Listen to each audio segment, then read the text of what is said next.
Okay, calm down. You got nervous, man. You got nervous, man. Okay, calm down.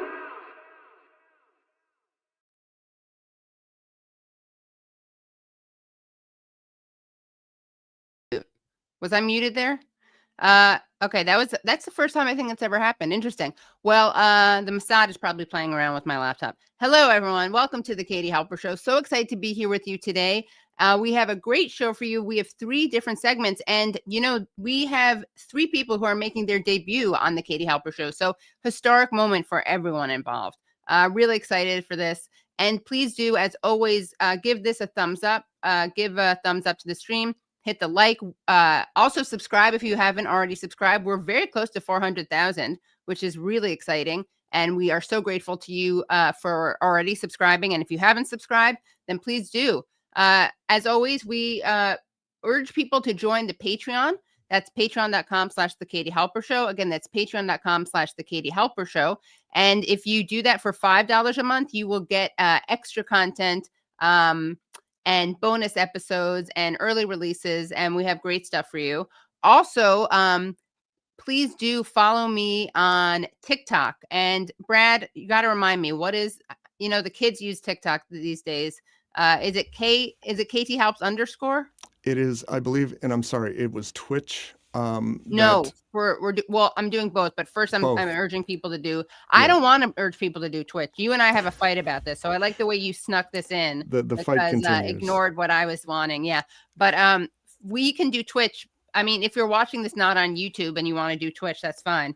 But we're just really, really close to hitting the threshold where we can post on TikTok. Yeah. Yes, on TikTok. And I believe that is KTHALPS _. Yeah, exactly. So KT helps _. Yep. Perfect. Yeah. Thank you. Okay.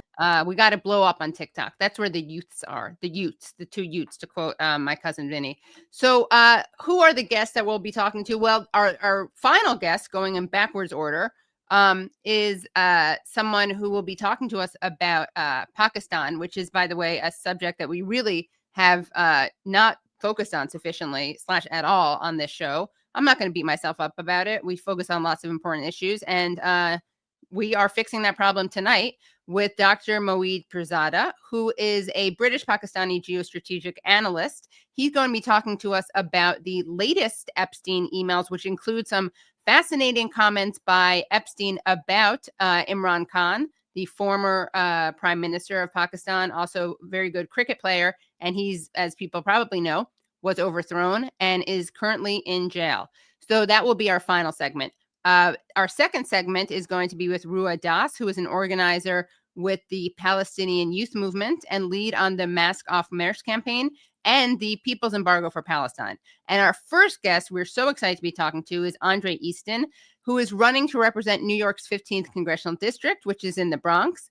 And he has been represented, unfortunately, the 15th District has been represented by the extremely pro-Israel Democrat Ritchie Torres since 2021. Andre was born to Jamaican immigrants in the Bronx and has spent 12 years teaching English in South Bronx public schools. He's an active father who is raising 3 boys with his wife, Angelica, who is also a public school educator in the Bronx. He's a member of the Party for Socialism and Liberation and has been part of the movement against police brutality, organized for housing justice, and helped lead political education courses. So welcome to the show, Andre. Hi, how are you? Thanks for joining. Happy to be here. So I don't want to define you by your adversary, but I think it is important to set the stage of where you're running for office. People probably have heard of Ritchie Torres. This is the person you'll be challenging. He's a big fan of Israel. He represents one of the poorest districts in the country and seems to care a lot more about Israel than he does about his constituents. And I wanted to kick this off by showing a video, a snippet of a video of an interview that Adam Friedland did with Ritchie Torres, and then you did a kind of mashup reaction. So let's show that, and then we're going to get into it. Bronx. People are not talking about Israel. People are talking about how to put food on the table and pay the bills. Maybe in your world, that's what people are talking about. But in my world, people are struggling. I don't think Ritchie Torres knows as much as he thinks he knows about the people of the Bronx. I mean, we are a diverse borough, among the most ethnically and racially diverse boroughs in New York City. And there are people from all over the world that experience oppression. We know what justice feels like. And for him to say that for us to only care about ourselves and our immediate needs being met, it is an expression of a racist, reductionist idea that states that black and brown people, that poor people are just mules that are just living to die and to pay bills. Our lives are worth much more than that. We deserve dignity.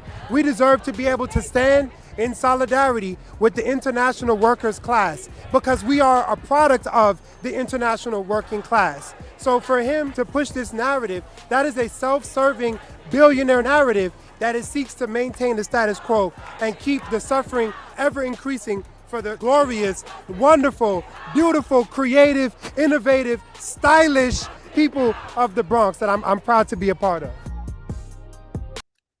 All right. So the irony there is that you had Ritchie Torres claiming that he cares about, that he and his constituents care about poverty. They care about the issues, not about Israel. And the reason he was saying that, obviously, is because this was in the midst of the Zohran Mamdani campaign, because Ritchie Torres is someone who is increasingly unpopular and out of step as a Democrat on the issue of Israel.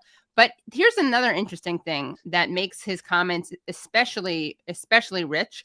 I have cited this before, but as Adam Johnson, media analyst Adam Johnson, has pointed out, Ritchie Torres represents the poorest district in the U.S., but he mentions Israel 236% more than he mentions poverty.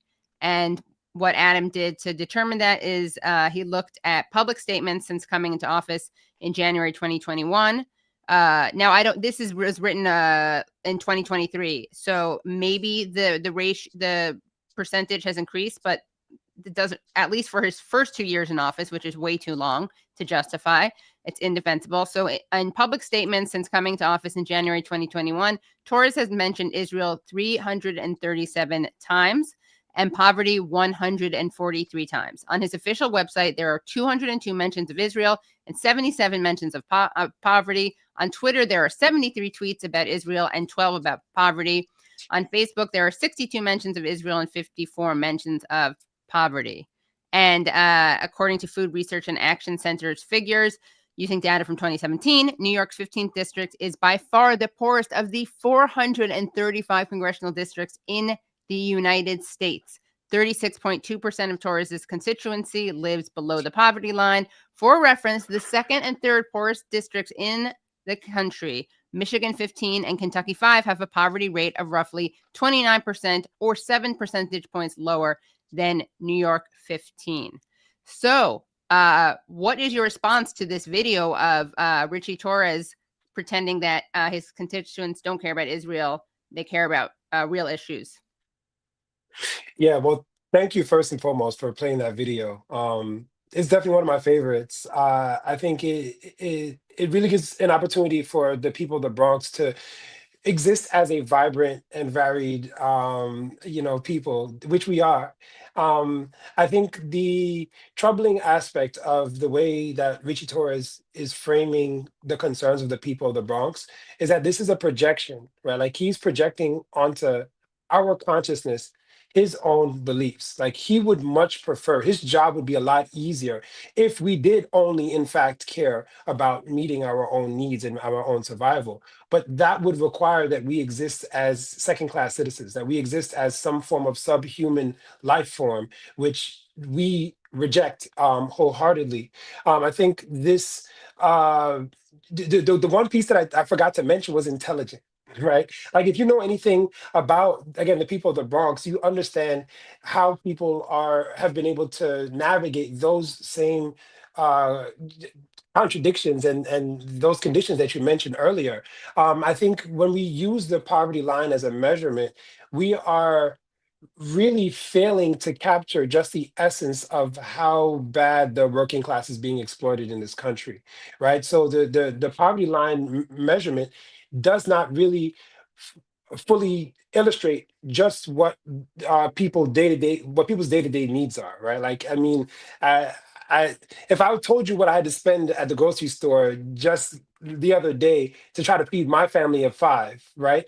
It would probably turn your stomach, right? And those types of statistics are not brought into the full conversation when we're talking about, what the poverty line looks like, because those of us that are not even technically qualifying for the poverty line are still struggling. And these should be the top priorities and the top concerns of a congressional representative for this district or any district in this country. I think it's shameful. And he would much prefer it if we just focused on ourselves and did not have any real international analysis, which the people of the Bronx obviously do have, because again, as I mentioned in the video, that's where we come from. Like when we're talking about, like if I open up my WhatsApp right now, I'd have to, scroll through images from my uncle, sending me the good morning images with all the gifts. Like we have an international connection. Like we Your uncle being where, in Jamaica? Yes, right. Yeah. So we are connected directly to the international working class. So we don't often have to go and look for those connections. They are in us every day. So yeah. What?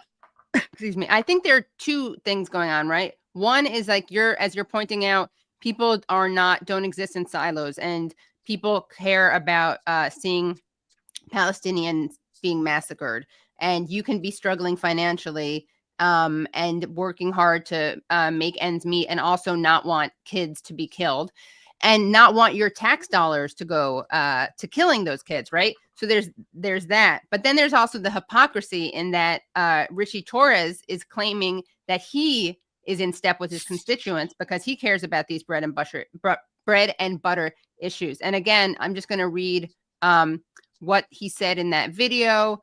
He says, in the South Bronx, people are not talking about Israel. People are talking about how to put food on their table and pay their bills. And in my world, people are struggling. So again, it's like he fails on both ends, on both levels, because on one level, he fails because he's pretending that people in his district don't care about a genocide that's happening. But he also fails because he's the one who doesn't care about poverty. He cares about Israel. He doesn't care about Palestinians, of course. He cares about sucking up to Israel. So, he gets called rightly an Israel shill a lot. He does a lot of pinkwashing, which is when you obscure crimes by mentioning alleged progressive thinking on LGBTQ rights. Again, I don't really understand how bombing people, which includes LGBTQ people, helps said LGBTQ community, but that's that's mind-boggling. But tell us about his connection to Israel. Yeah, right. So, the last records that I checked, anywhere between 1.5 and 1.6 million dollars he has received so far from AIPAC and the Israel lobby, which is an absurd figure, especially when we're considering that the average worker is subsisting 36% below the poverty line. Like that is, and the numbers are unconscionable. It's hard to fathom. That's nearly 40% of the people that live in the district are below the poverty line. And the poverty line is abysmal in the richest country on earth, right? And the Bronx, you could look across the water and see Manhattan. You see these tall skyscrapers, and you know exactly where the wealth is, and it's not in your neighborhood, it's not in your community. And the people that are responsible for improving your conditions are more than happy to be wooed by the Israel lobby and the real estate lobby, right? Because those are the two largest donors to Ritchie Torres. And a lot of the representatives, if we're honest, right, are receiving money from the Israel lobby and from the real estate lobby. So for us to expect them to turn away from millions of dollars or hundreds of thousands of dollars, and like it's par for the course. I mean, what are we talking about? What is it? 65% of Congress 65% of Congress are receiving money from Israel. That is a problem that is rotten at the core. This is not we should rightly criticize Ritchie Torres and anybody that is receiving money from AIPAC. That is a correct assessment. But I think what I want for people to avoid is identifying the problem as being solely attributed to individuals, because in doing so, we run the risk of swapping Ritchie Torres out for somebody that does the same thing through a different means, right? Like maybe they might get money directly from AIPAC, but through some other side pack would still receive. The problem is lobbying. The problem is capitalism. The problem is that you can legally buy politicians and you could legally pay for bills and pass legislation that serves the interest. The problem is capitalism. And I want more people to actually be upfront about challenging that, because it can feel good to swap out your least favorite politician with your favorite politician. But if the structure that created Ritchie Torres is never addressed, then you're going to have to deal with the same problem a few years down the line when the talents start to sink into the person that you want to support your needs. Right. It's like the rotating villain, which we see happen a lot. It's a lot easier. And you know, I understand, like, it's useful to use people as representatives, and it's useful to use personal stories as representatives. But at the same time, of course, we have to look at the systemic nature of this, because it's not like if you get rid of one, you're not going to have to deal with that. And we saw, you know, Democrats do that themselves. They pretend, oh, it's just Chuck Schumer. Oh, it's just Kristen Sinema. Oh, it's just Joe Manchin. And of course, there's systems that create that in the first place. So you just mentioned capitalism. I want to know about your platform. But before we get to your platform, for sure, your political trajectory, were you raised by people who were supportive of socialism? What was your political consciousness awakening like? Yeah, love that question. Like I said, I was born and raised in the Bronx, Northeast Bronx. My mom is from Mosholu Parkway, by the way. Oh, that's dope. Yeah, and I know you taught you've taught in Jamaica, Queens, right? I used to work in Jamaica, Queens, in the after school program. Oh, so my dad went to Jamaica High. Oh, that's so cool. Yeah. I used to work over in Springfield Gardens. Oh, okay, nice. Yeah. That's so dope. But yeah, no, so much of my I went to Catholic school. I'm a Catholic school boy, right? Oh, wow, so I went to Catholic school from pre-K until all the way through high school. I went to Mount St. Michael Academy, all boys school. And I was always in the church, right? So I was in the church during school. I was in a Roman Catholic church in elementary, middle, and high school. And on the weekends, I would switch off between going to my grandmother's Baptist church and my grandfather's Methodist church up here in the Bronx. So I was getting scriptures and teaching from all different angles. And I started to ask questions. I said, well, if these are the teachings, then why are we still living in a place where there's poverty? Like, why are there so many homeless people? Why are people dying from drug addiction, right? So this, my wheels were turning as a youngster, trying to understand the world around me, when I knew that there were answers to the problems that we faced. So fast forward to college, I started studying psychology because I wanted to understand the inner workings of the mind and how people arrived at the behaviors that they were engaging in, right? Again, Northeast Bronx, there's drug addiction, alcoholism, all the things that we know are the products and the consequences of disinvestment, right? When communities are broken down, when after-school programs are stripped of their funding, when rent is too high for people to be able to afford, all of these things are identifiable factors that are related to capitalism, right? The increase in costs it increases violence, right? It increases depression, isolation, all of those things. So I wanted to understand that better. So I studied that undergrad, and then I started working in after school programs, and I loved it, right? Working with children is the joy of, I would do it for free. And often I do it for free, because I think it's one of the most important things that any of us can do, right? The world that we're building will be inherited by children. So why not spend time developing them to help them be the architects and the crafters of the world that they deserve to live in? So again, I've been teaching for 12 years, but I did not start out as a socialist. I read the autobiography of Malcolm X in high school, like many people did, and I understood Black nationalism, and that was a very, very important thing for me. And I thought that just being able to quote Malcolm was enough. I thought that teaching my students about COINTELPRO and the Black Panther Party was enough, and reading James Baldwin was enough. But over time, and as becoming a father, I recognized that there needed to be more. And that's when I started to look out and see what other options were available. I got connected with other members that were in the party, other teachers that were in the Party for Socialism and Liberation. And I said, I need to join this because the things that I'm doing in my classroom, I think they're great. I think they're really transformative. But the problems that my students face exist outside of the classroom, right? So the housing, the lead paint, all of these things are real life factors that my students are confronting every single day. And if I am only dealing with them in one aspect of their lives and not addressing the problems that produce the learning difficulties that they're having, then I can't propose or profess to be concerned with their lives if I'm allowing them to suffer outside of my classroom and only giving them the sanctuary for a few minutes, few hours a week in my classroom. So I knew that I needed to get involved, and I knew it wasn't enough for me just to have the right political analysis as an individual. I knew I needed to join a formation of other workers that are dedicated to bringing about an entire new system, which is socialism. So yeah, my journey, I did not start as a radical. I was not born this way. I had to go through various iterations before I arrived at the position that I'm at today. And I couldn't be here without the party and other, dignified workers. Yeah, and I just added your website, by the way, to your description. Appreciate that. Well, apologies, still a little sec. So I heard you talking to the great Brianna Joy Gray, friend of show, and you were talking about the significance of parties. And you mentioned some figures from throughout history who have been able to organize with a party, not kind of on their own. So tell us some of those examples, and also tell us about Party for Socialism and Liberation and what it is. And people know I had Claudia de la Cruz on a couple of times when she was running for president. Tell us what this party is and why you decided to join them. Yeah, thank you so much.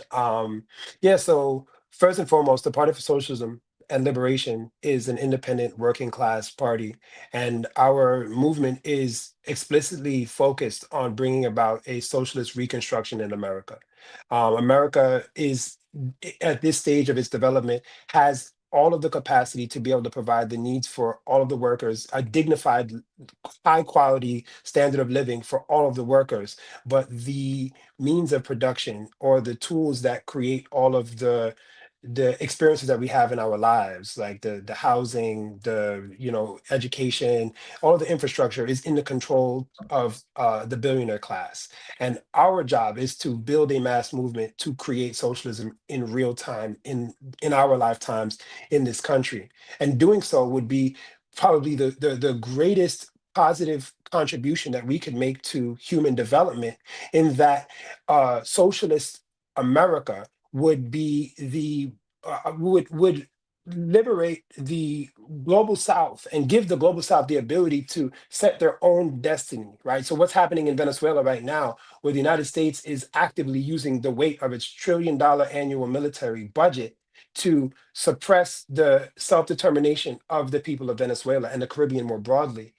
If the United States was a socialist nation, the military budget is slashed 90% off the bat. And that money is then reinvested into housing, into education, into jobs, into healthcare, and allows us to be able to live as partners with the international working class, and not as oppressors of the international working class as we exist currently, right? Because our taxes are being used to destroy people's livelihoods and their ability to exist as free, sovereign people. And I mentioned earlier, you asked earlier, I think the way that we talk about history, it obscures the essential role that party and organized formations play. I think yesterday, if I'm not mistaken, was the anniversary of Rosa Parks taking that first, that first stand, where she engaged in this act of protest by refusing the direct order of the white bus driver to sit in the colored section. Now, the way that story is told, it's popularly projected or presented as though Rosa Parks was a tired woman that came home from work and she just didn't want to sit down. But that story is actually a false presentation, because Rosa Parks that she just herself, thought of it, right, in real time. Precisely. Yeah. She was somebody who was a part of an organized movement, and this was an intentional display, right? This protest was planned out. It was organized. And so the very conception she worked with the Highlander school, the Highlander training school. Yeah. Exactly, exactly. So the very concept of what the civil rights movement, as we understand it, was started through organized movements and organized efforts of training and discipline. And there's a goal. People were not freelancing it. And I think that that type of presentation makes it harder for us to see ourselves as individuals, as being capable of making the type of transformative actions and changes that people like Rosa Parks and Martin Luther King Jr. and Stokely Carmichael or Kwame Ture, Marvell Cook, Ella Baker, like these people that are juggernauts and are giants in our, historical memory, where each of them were part of disciplined, organized formations that were goal oriented and disciplined to be able to make those types of interventions that we all celebrate now. So, I know that if I wanted to make change, I couldn't do it by myself. I can't do anything by myself. I'm the product of my ancestors and the international working class, and I'm proud of that. Great. And you should be proud of that.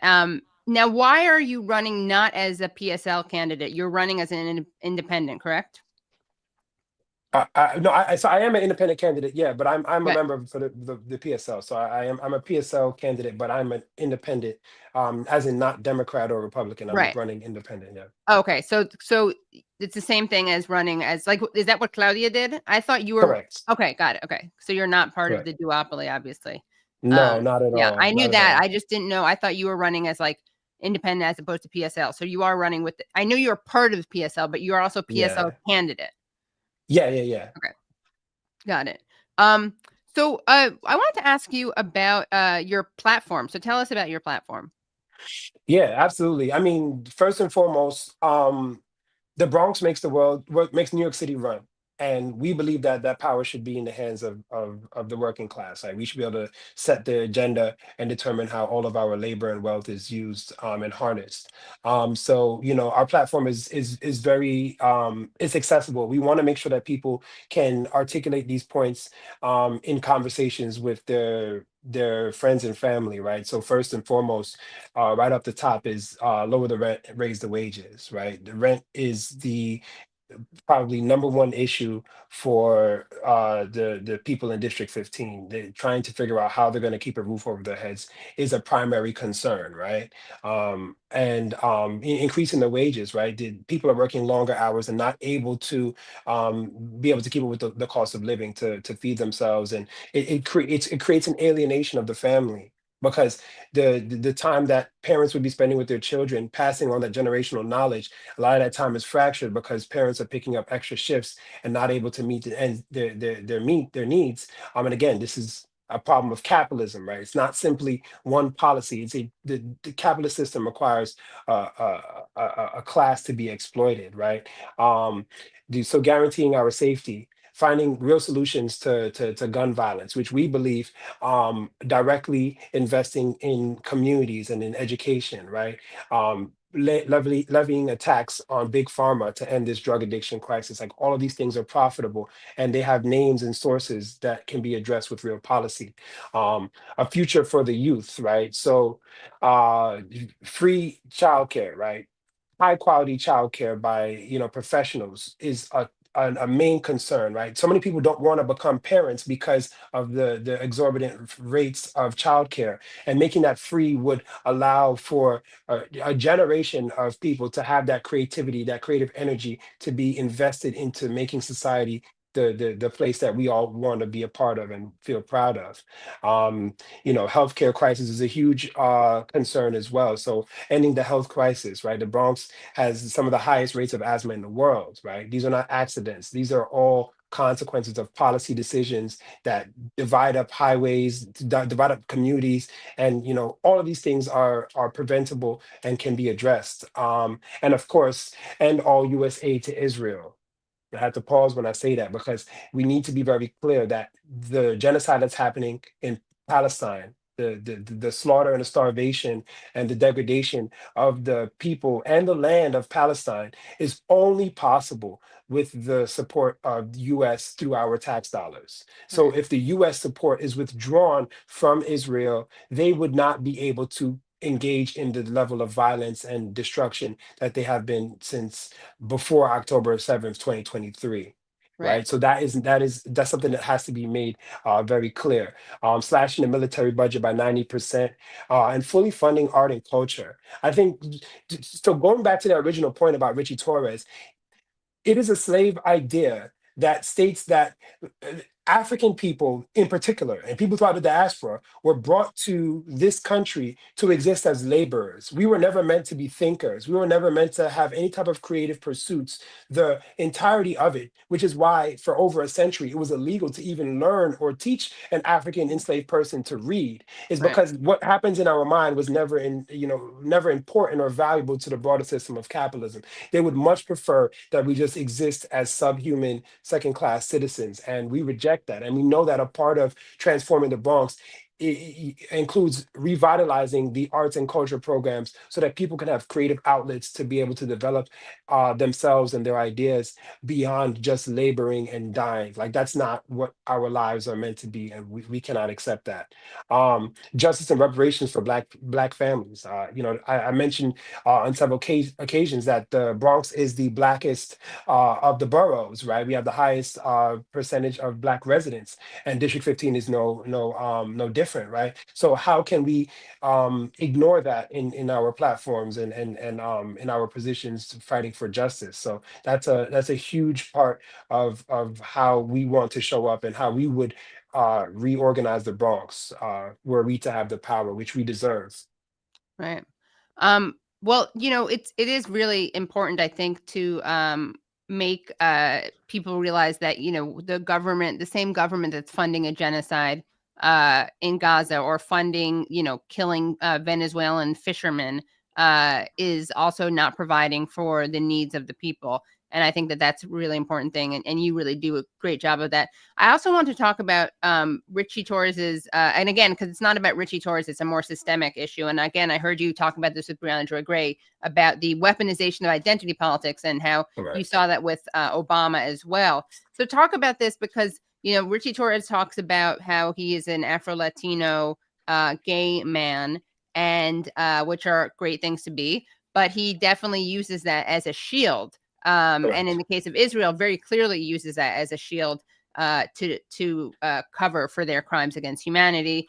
And, it can makes people think that this person is progressive because they are part of these various marginalized groups. So talk about that, please. Yeah, no, thank you so much. All of our identities are subject to the broader forces, the colonial forces of capitalism. This force colors how we understand race, gender, sexuality, age. All of these ideas that we have are imposed upon us by this broader system of capitalism, of colonialism, that says a man is this only, a woman is this only. So all of the identities need to be reevaluated, need to be reexamined as how we conceptualize that. Because until we have a proper understanding of who we are and who we could be, we're going to be subject to their misrepresentations over and over. And they're going to weaponize those things against our consciousness if we don't first steel our consciousness with a deep understanding of ourselves, our history. There's so much more. Humans are so much more dynamic than what can be existed and understood under capitalism, because they use our identities as ways to market to us, right? So you're gay, all right, we got a gay politician, so vote for him. Don't worry about who he's supporting. Don't worry about those Israel dollars. Don't worry about if he's getting money from the same landlord lobby that is causing your rent to go. Don't worry about none of that. He's gay just like you, right? He's Latino just like, he likes the same food, he does the same dances that you do, right? Don't think about who he is or what he thinks. Just focus on the surface, which again is an insulting framework that the ruling class imposes on all of us. So I'm advocating that we have a better understanding of our history and ourselves, and really come to figure out, is it that we want better representation in systems of oppression, or do we want the systems of oppression to no longer exist? Because those are the questions that we have to ask. And those are two different paths, two different outcomes that you will have to take if you answer each of those questions, right? Because the second part is going to build an anti-imperialist movement that can actually liberate the peoples of the world to use their productive power to create a more just, a more safe, a more inclusive society for all of us. And the first one is just going to be rainbow flags on the bombs. Like that's where Exactly. we are right now. We don't want that. Right. So did you have an aha moment when it comes to this issue? Like when you were like, oh, wow, Obama is not the hope and change person I thought he was. So quick story. I was a journalist undergrad when I went to Delaware State University, a historically Black college in Dover, Delaware. Michelle Obama actually came to speak to us at our school. Joe Biden is from Delaware. Right, of course. Okay. So think about the level of propaganda that I experienced as a 19, 20-year-old on a Black college in the state where the vice president was, campaigning for heavy. And then Michelle Obama, who was probably the closest thing to I've ever seen to like royalty, like sat in a room and was talking. I was smitten, right? I was on the White House lawn during the inauguration for Barack Obama in 2008. It was like 21 degrees. It was freezing cold. And I was a I student was too. journalist. I mean, I cried. Everybody cried. It was Asian people, white people, Black people. Everybody was having this moment. And I think the American system really weaponizes our emotions against us. Yeah. And we really that's messed up psychologically, right?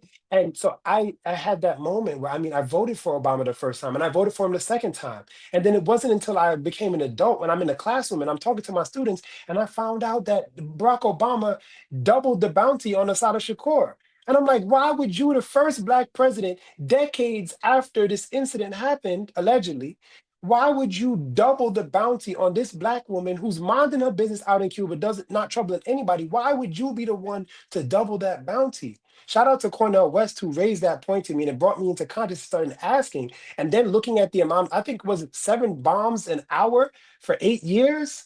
Like with nobody with a functioning brain and a heart can look at that and say, I'm defending that. There's no excuse on earth that you can use to justify that level of violence and that level of, just you couldn't, it doesn't make sense. So I had to go through that process. My parents had images of Barack Obama on the wall. Like, I don't know a single Black household that doesn't have those images. But the longer, and I've said this before, the Black American community's capacity for change is directly proportional to their relationship to the Obamas. So when Obama comes out and the Black community boos him, now we ready. But as long as Barack Obama can come around and still gain favor and still endorse congressional candidates and that be seen as a good thing, as long as that's the case, then there's still work that needs to be done about our consciousness and how we imagine ourselves in not only the world, but what future do we want? Do we want to be riding shotgun in the imperial warship, or do we want the warship to not exist at all? Because those bombs are dropping in Libya, those bombs are dropping in Burkina Faso, they're dropping in Venezuela, they're dropping in Haiti, in Cuba, and we have to understand that those bombs are dropping on us, right? As Martin Luther King reminded us. Right. And for people who don't know, Assata Shakur, who was Tupac Shakur's godmother, she was a member of the Black Panthers, and then she was allegedly involved in, like so many Black revolutionaries, probably framed. Definitely wasn't going to get a fair trial, and then she went to seek refuge in Cuba. And you're referring to the increased bounty, I guess, that Obama put on her head to doubled it. Yeah, that's just insane. Yeah. And final question I had for you is what your thoughts on Zohran Mamdani are. I think Zohran Mamdani. By the way, everyone, you should, if you haven't already liked this, please give this a like. Oh yes, and Assata Shakur died in September at the age of 17. September 25th. Yeah. Again, rest in peace to her and Imam Jamil Amin, right? Yes, who we talked about last week with Footwear. Yes. Yeah, I enjoyed that episode. Really good. That's a sharp brother, man. I'm trying to listen. Hats off to him. So I think Zohran Mamdani presents a wonderful invitation for everybody that holds socialist values. It's an invitation to be able to unabashedly organize your communities, to actually be connected and have the strength to build the system of socialism. It's not going to come through the ballot box. You're never going to be able to vote your way to socialism. That has to be something that's built brick by you and the neighbors that you may not talk to as much, the people that live in the apartment next door to you. You have to find ways to build with your community, with other working class people. It is the only way that any type of change has ever occurred in this society, when the working class is organized and principled to be able to exert their will on society. There's no other way. And I think that there's two main outcomes from this, right? So Zohran, we want him to succeed with his agenda, to be able to deliver on the fast and free buses, the groceries, and freezing the rent. We want that. We want the free childcare. We want that as workers, obviously. But I think if we get those things and Cuba is still under a blockade, then we will not have succeeded. If we get all of the things that Zohran promised and Venezuela is under the control of Donald Trump and the right-wing people like Pete Hegseth, then we will not have secured a victory. So if United States remains within its position in relationship to the global South, then there's nobody can claim any victories until we are in right relationship with the international working class. And that can only happen with a socialist reconstruction of this country and a redirection of the resources, the abundant resources that exist in this country. $18 million a day is what it costs for us to be stationed in this military incursion in Venezuela. $18 million a day. What could that do in the Bronx? What could that do in Kentucky and in Michigan and in the poorest congressional districts in this country? What could $18 million do for the school system? And why do people need SNAP, right? Let's eliminate the need for SNAP. Let's delete the need for charity in the first place by raising the wages, by paying people what they're owed, tax the billionaires till they don't exist anymore. These are all possible things. They're not radical. Any developed country has a functioning universal healthcare system. Any respectable country is able to provide maternity leave for their parents, right? Why are we lagging so far behind? And the answer is those $18 million a day that they're spending, the 275,000 gallons or barrels of oil that the military uses and pollutes this planet. So we cannot accept any solution that is short of a socialist reconstruction of this country. And we build that every day, conversation to conversation with your neighbors, reflect on yourself, and join an organization. It cannot happen as an individual freelance actor. They want you to believe that, but that's a lie. Right. Well, we'll have to have you back on. You are not the only person running against Ritchie Torres, but I think that your program is probably, is very exciting. And we would love to have you back on. And so Jose Vega, who's been on the show, is also running. I believe Michael Blake, and there's someone else. Delorne Namorin. Yeah. So it's nice that there are multiple people challenging him, but of course we want to actually have one defeat him. Any final words before we say goodbye? Yeah. So two things. Final words for this interview. I sound so fatalistic when No, it's all good. I get what you're saying. Well, first and foremost, free Palestine. We're having a volunteer meeting this Saturday from 5 to 7 p.m. in the Bronx at 814 River Avenue. We would love to continue to build out the apparatus that's going to create the socialism that we deserve. So again, that's 814 River Avenue. We're having an Andre for the Bronx volunteer meeting. And we actually have an initiative, Artists for Andre, where we're not just talking about wanting to invest in cultural development and cultural producers. We're giving opportunities for them to engage and meet together and brainstorm and put their talents to the benefit of the working class. So 5 to 7 p.m. at 814 River Avenue. And secondly, my campaign team would kill me if I did not come out and make an acknowledgement. Today is Giving Tuesday. So please donate to our campaign. We are grassroots funded. It is the working class that we are accountable. We are an independent campaign because we do not want to be answerable to any of these corporate interests that are backing our opponents. So the working class needs their own party that needs to be independent. But the only way that we can do that is if we have the support financially, unfortunately, from the people in our working class. And we know that we give to what we love and what we believe in. So please donate. $500 allows us to print out materials and put the posters up so that we can deliver on our agenda of bringing socialism to everybody's doorstep in District 15 and beyond. So your donations matter so much. You can go to andreforthebronx.nyc/donate. Please donate. Consider telling your friends, invite people. We want to meet you. So come out, from 5 to 7 p.m. this Saturday, December 6th, I think that is, December 6th. From 5 to 7 at 814 River Avenue. So yeah, those are my my statements, and free Palestine always. Great. Well, thank you so much, Andre. Best of luck, and we will talk to you again soon. All right. Thank you for having me. Of course. Have a great night. You too. Okay, guys, so we are going to bring on the next guest, but before we do that, we are going to, I have to actually have a glass of water because I'm a little sick, and I'm going to treat everyone to a campaign video for Andre's campaign. Then we're going to bring on our next guest, and she's going to be talking to us about the Palestinian Youth Movement, the exciting stuff that they're doing. That's Roua Daas. So enjoy this video, and then we will be right back.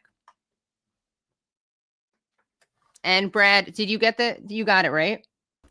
I'm sorry, Katie. I don't know. I texted you, and didn't I text you and Andrew? Yes, I texted you guys a link. So got it. Okay. Okay, and you can X me out, so I'm totally off and mute, and then I'll be right back. Okay. We'll bring on Roua. Okay, thank you.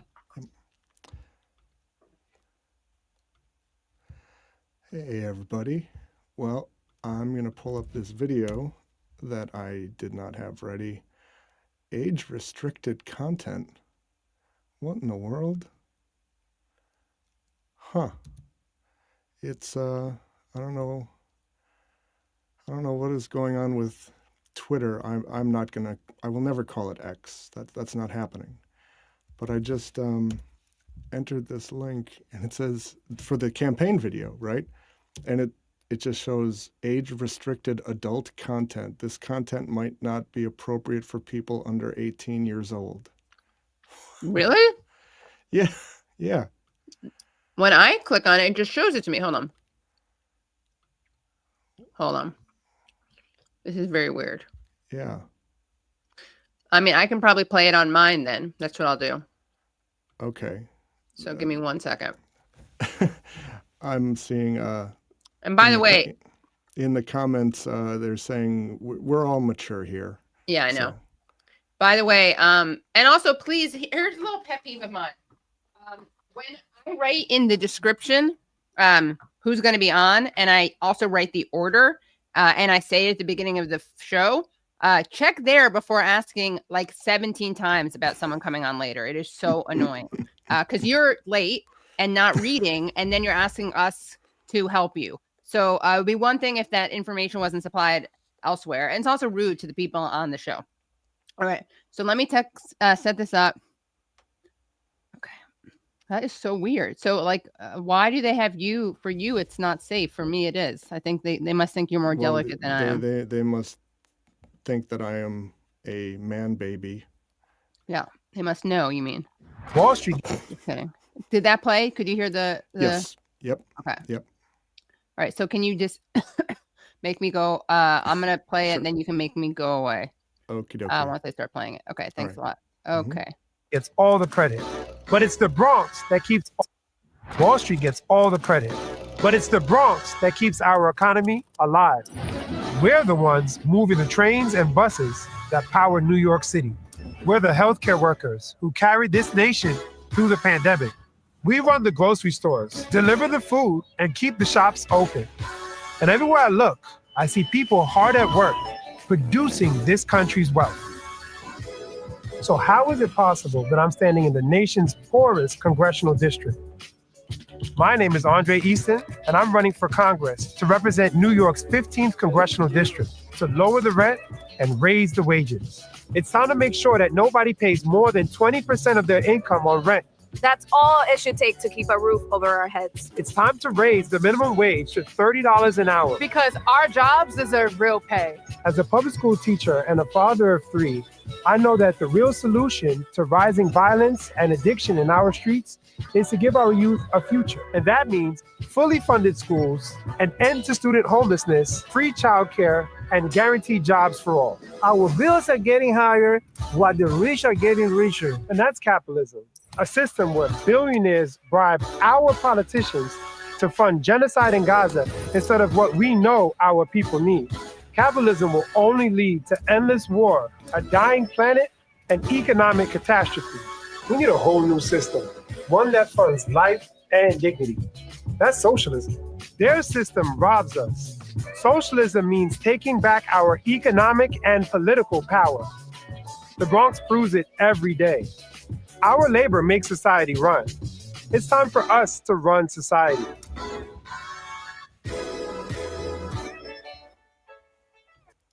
I think that we need more of that. And if anyone cares to look into it, I might be getting the year wrong, but when he says that the oligarchy bribing our politicians, that is due to 2 Supreme Court decisions. One of them, I think, might have been 1973.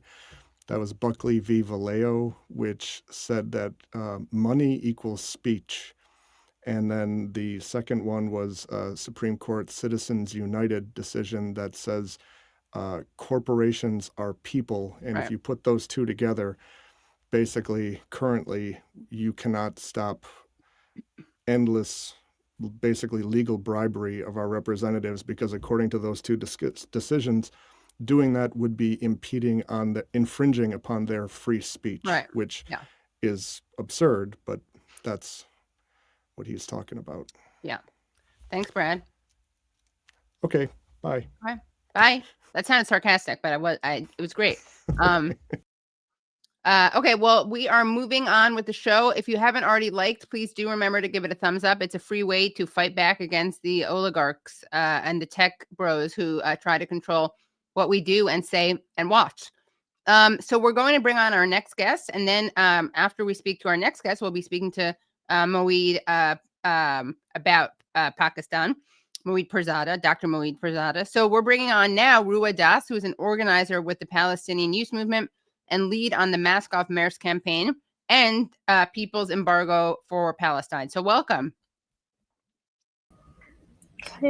Hello, hi. Thank you so much for having me on. Yes, thanks for coming. So we have had PYM, Palestine Youth Movement, guests on before to talk about the Mask Off Maersk campaign. You're also working on the People's Arms Embargo. Can you tell us about these campaigns?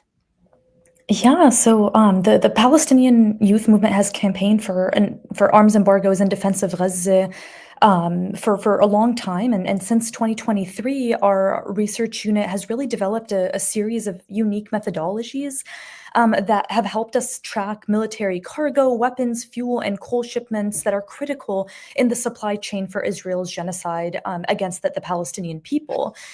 This has resulted so far in us publishing 10 research reports with more to come. And we began this campaign against the shipping giant Maersk, who's headquartered in Denmark. And this is the Mask Off Maersk campaign, as I'm sure many people know. And this has resulted in successfully shutting down Maersk's Israel-bound line access in Spain and in France, where Maersk ships have been denied docking. And they are on notice in Italy and in Morocco, where workers have refused to load the vessels. And so we've also successfully ended Maersk's supply chain to and from illegal settlements in Palestine, with Maersk announcing this summer that they would cease carrying imports or exports from the West Bank, making them basically the first international shipping company that has enacted a de facto sanction on Israel. And in addition to this, we have supported campaigns across Europe and the Mediterranean, notifying dock workers and airport worker comrades of weapons shipments in France, Spain, Netherlands, Greece, and Italy. We have revealed the lies of the British and Canadian governments. And recently, we released a report detailing how 90%, that's 90% of the TNT imported by the US, where there is currently no domestic production, comes from Poland. And this TNT is what's being used in the bombs dropped on Gaza. And so really the People's Embargo for Palestine, which I want to talk about today, is a campaign that is building on all of this success. It is something, a project that has been launched by the Palestinian Youth Movement to build on the lessons and successes from the past 2 years and create a vehicle that is capable of advancing coordinated pressure for a two-way arms embargo against Israel.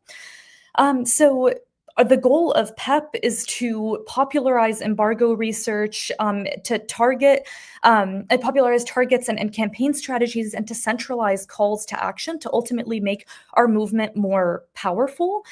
Our goal is to take the global isolation of Israel that it's been experiencing for the past 2 years, and that has been really solidified through this genocide, and transform it into a codified politic that is embodied by states and institutions, and that is to cut ties with genocide. And so we believe that PEP is a really effective way to achieve the goal of a comprehensive two-way arms and energy embargo against Israel.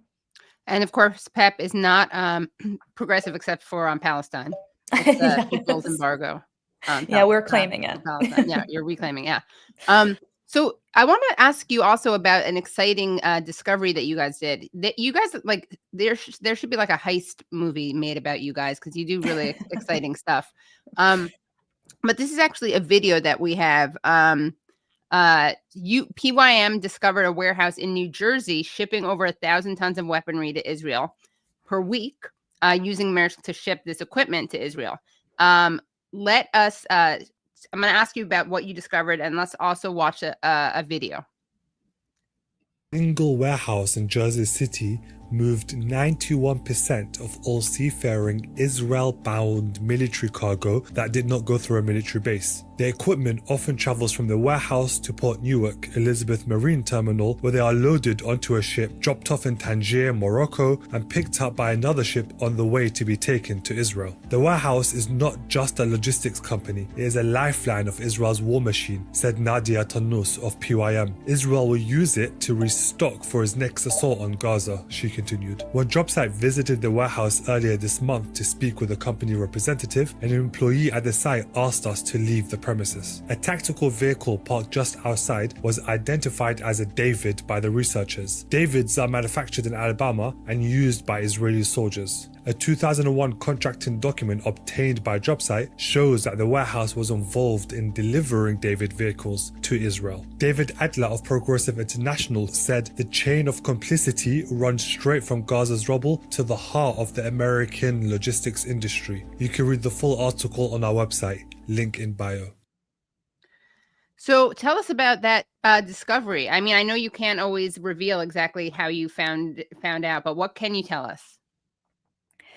I mean, I think it's what we saw in the video was really like the key highlights, and it's absolutely like it's ridiculous, right? Like it's crazy to think about a warehouse in New Jersey that has 91% of all seafaring Israel-bound military cargo. That doesn't even feel like a real sentence.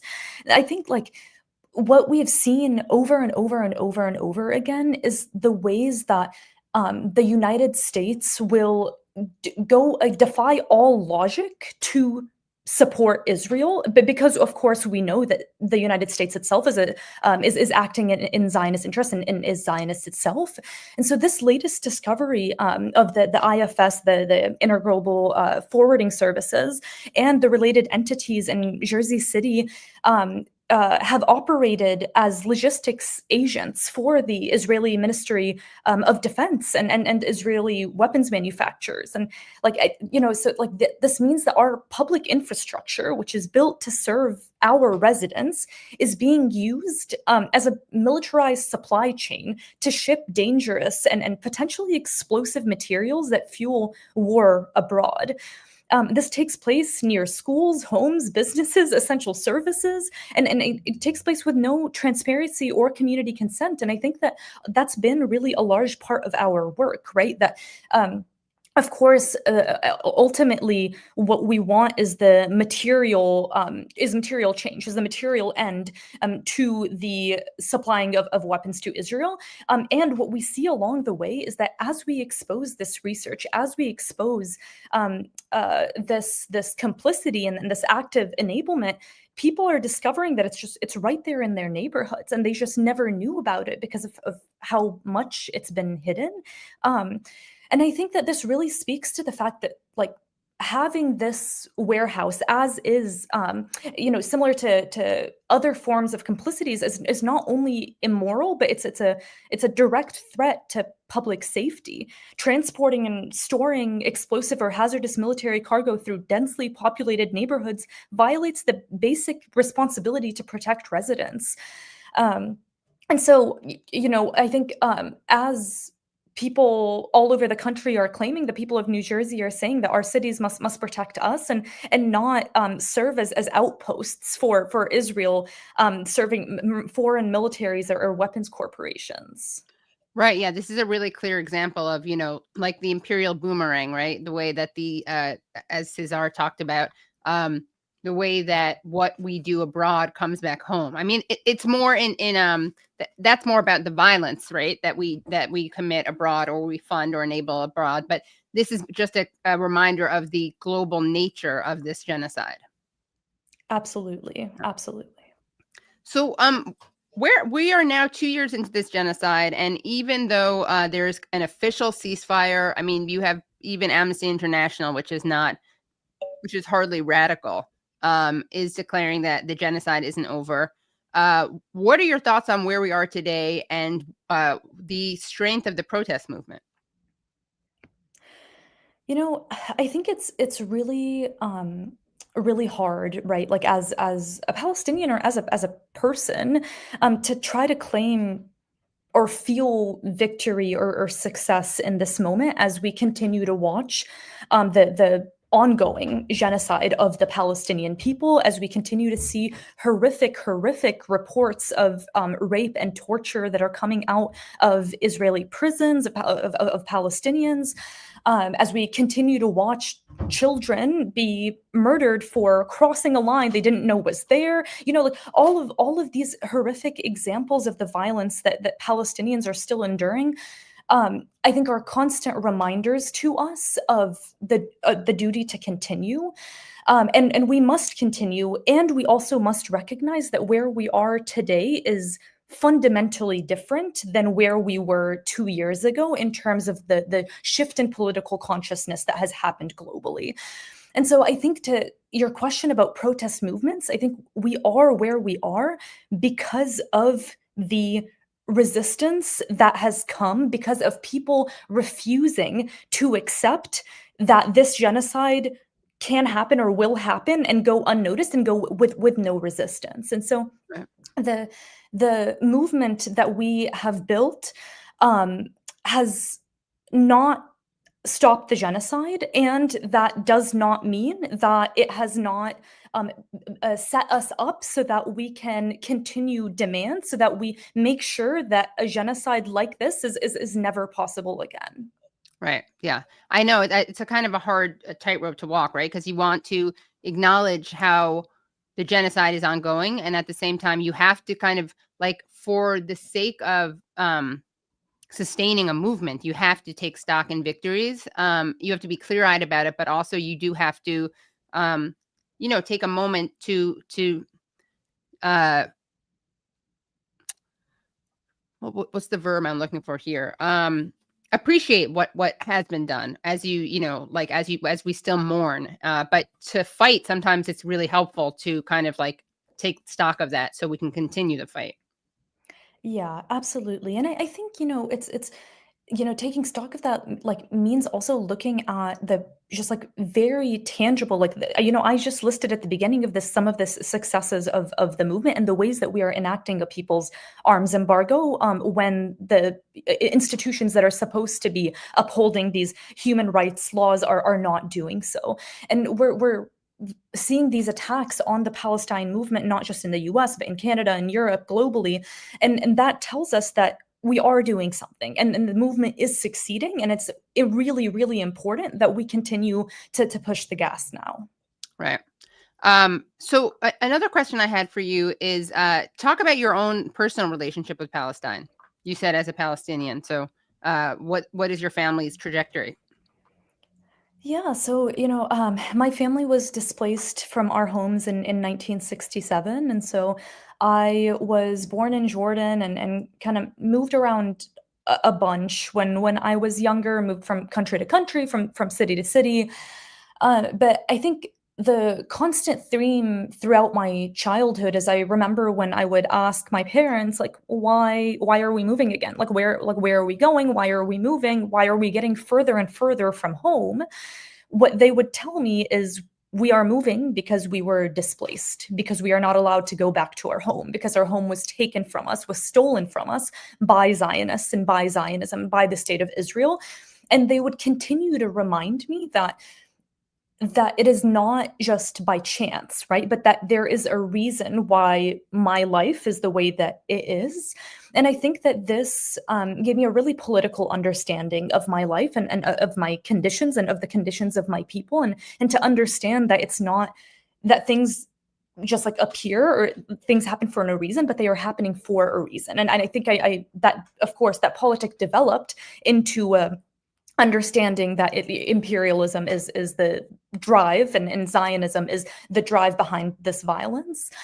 But I got to college and I wanted to do something, so I started Students for Justice in Palestine chapter, and organized with SJP at my undergrad. And I think through that I had a lot of experiences in which I was consistently reminded of just how inexplicably, unfathomably brutal of a ideology Zionism is. And I think, all in all, that those pieces really shaped my trajectory as an organizer, and ultimately, and I think importantly, not only knowing my story, right, but knowing the story of my parents and my grandparents showed me that this demand for an arms embargo is not a demand that is only important when we are actively seeing on our phones bombs dropping on Gaza, right? This demand, what Israel is doing in times where they're not using the bombs,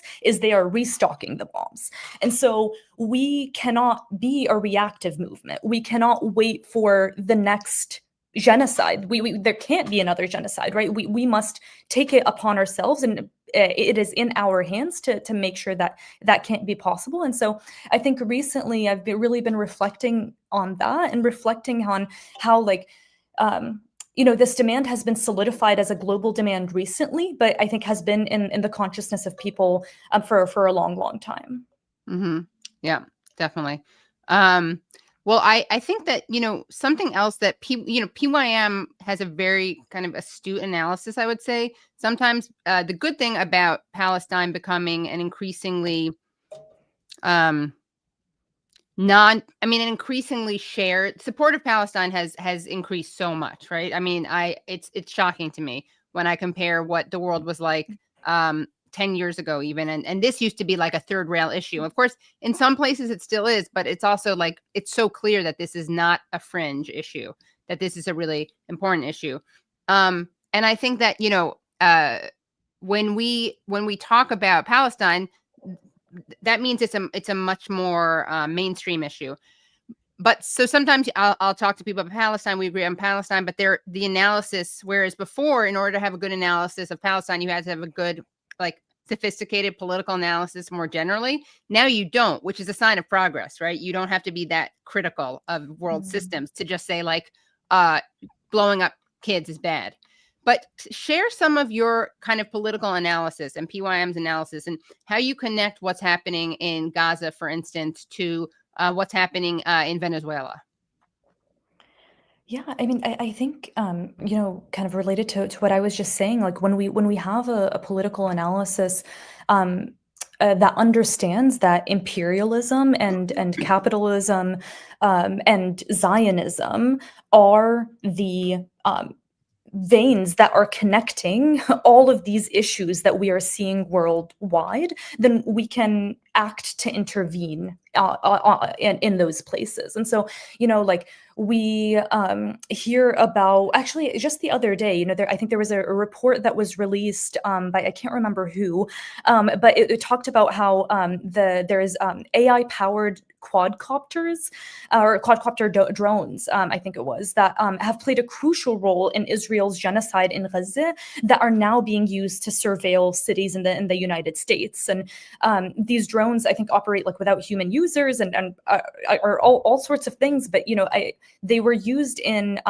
the early weeks of the genocide, and they were sent over. And since then, we don't know how many have been sent over. But now there are contracts with over 800 law enforcement and security agencies in the U.S., giving them the presence in nearly every major city. I think include like from Boston to Chicago to Detroit and others. And so this is a really tangible example, as there are many, many, many examples of what it means when we talk about joint U.S.-Israeli coordination, right? That the coordination not only of weapons, but of strategies, of training, of everything goes hand in hand. And they're the weapons that were tested in Gaza are now being transported to the United States and are being used in other parts of the world.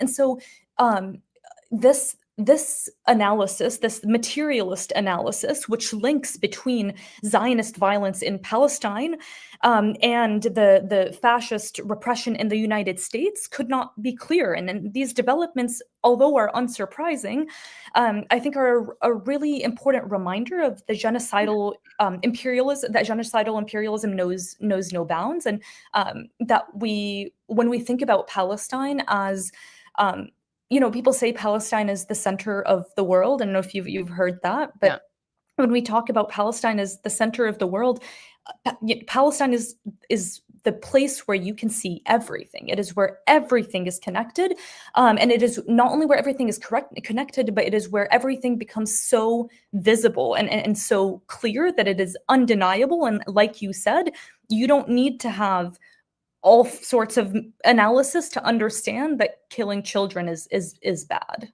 Right. Yeah. So what, excuse me, sorry about this. You one of the things that we see, and you mentioned this earlier, is this, the way that Israel is celebrating, basically, there was this mass rape narrative that Hamas engaged in mass rape. Western media claimed that, shot that out as propaganda, perpetuated that talking point, never corrected itself. And at the same time, when there was actually documented rape of Palestinians, the media didn't cover that. I mean, it's so clear how much they weaponize sexual violence and don't care about sexual violence unless it's to further a genocide. I mean, they're not conscious about that per se, but they definitely, that's what they're doing. I don't know. I don't know. I can't do it. Like, I haven't done brain scans on people. So you do have some people who are cynical liars and some people who are just in denial and some people who are just dupes. But it's not like some bad apples. I mean, there's a real celebration of this. So we actually have, and PYM tweeted this out the other day. So you have a group of accused rapists whose actions were captured on that leaked State Haman detention center video. They entered the courtroom the other day, and here's how they were greeted. And this is videos from November 11th.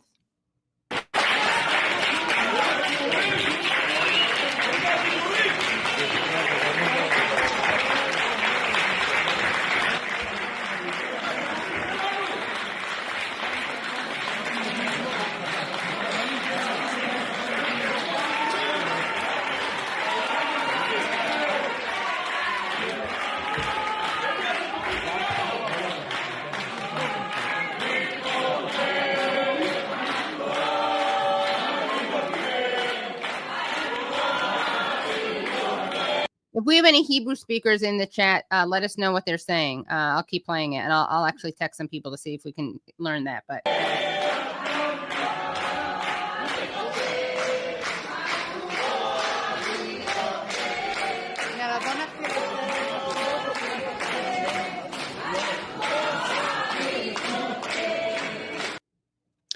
so, yeah, I mean, it's you kind of can't make it up. The fact that these people are not even hiding it. I mean, we know that they had right to rape protests. We know that a member of the Knesset said it was legitimate to insert sticks into people's rectums.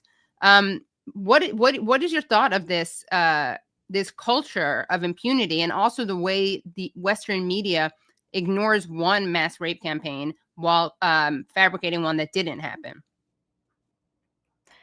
You know, Katie, I've watched that video so many times, and every time I see it, I feel sick to my stomach.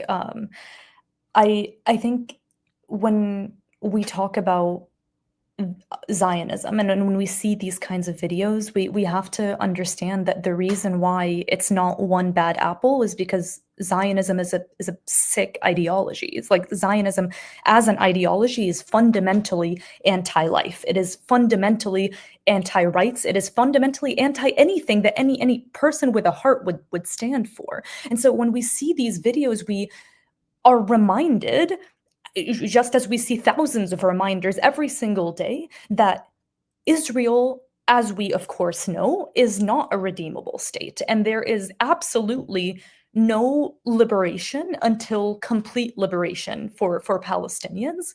So I just want to make sure that people heard you said it's not a space redeemable state. So I want to make sure people don't think you were saying it's not irredeemable.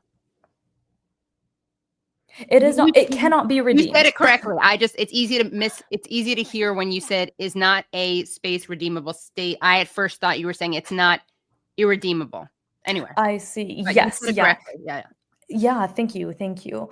No, absolutely, it cannot be redeemed. And you know, these lies that are, you know, I think, let me take a step back. Actually, you know, when we hear fabricated or manufactured lies, right? We have to think about what purpose are these lies serving? What are they doing? Why are they being spread? And what they are doing ultimately is making it so that Palestinians are a bombable population. They are dehumanizing Palestinians so that anything that Israel wants to do to them is considered, as you said, justifiable, as the Israeli representative said. And so when we talk about Western media's complicity in spreading these lies, we're not talking about just like an abstract, oh, you're not saying the right thing. Like, Western media is actively making it so that it is more possible for Israel to continue murdering Palestinians by dehumanizing Palestinians to the point where we can't, people don't think twice about it. But of course, Zionism is such a sick ideology that, like, they say things like this that even someone that doesn't know anything about anything is like, what the heck, you know? And so these lies, I think, serve a purpose, and I think that the counter to it, when we see these kinds of videos and we don't see them spread the same way that the other side is spread, that is also serving a purpose, and that ultimately is to make it so that Israel, the US, and all other Zionist institutions can annihilate Palestinians and take Palestinian land and fulfill their goal of settler colonialism. Yeah. Yeah, it's very clear the way it's the purpose of atrocity propaganda, right? That's why it's not enough to document whatever crimes may or may not have occurred. You have to make it a level of grotesqueness that, ironically, again, it's like every accusation is a confession.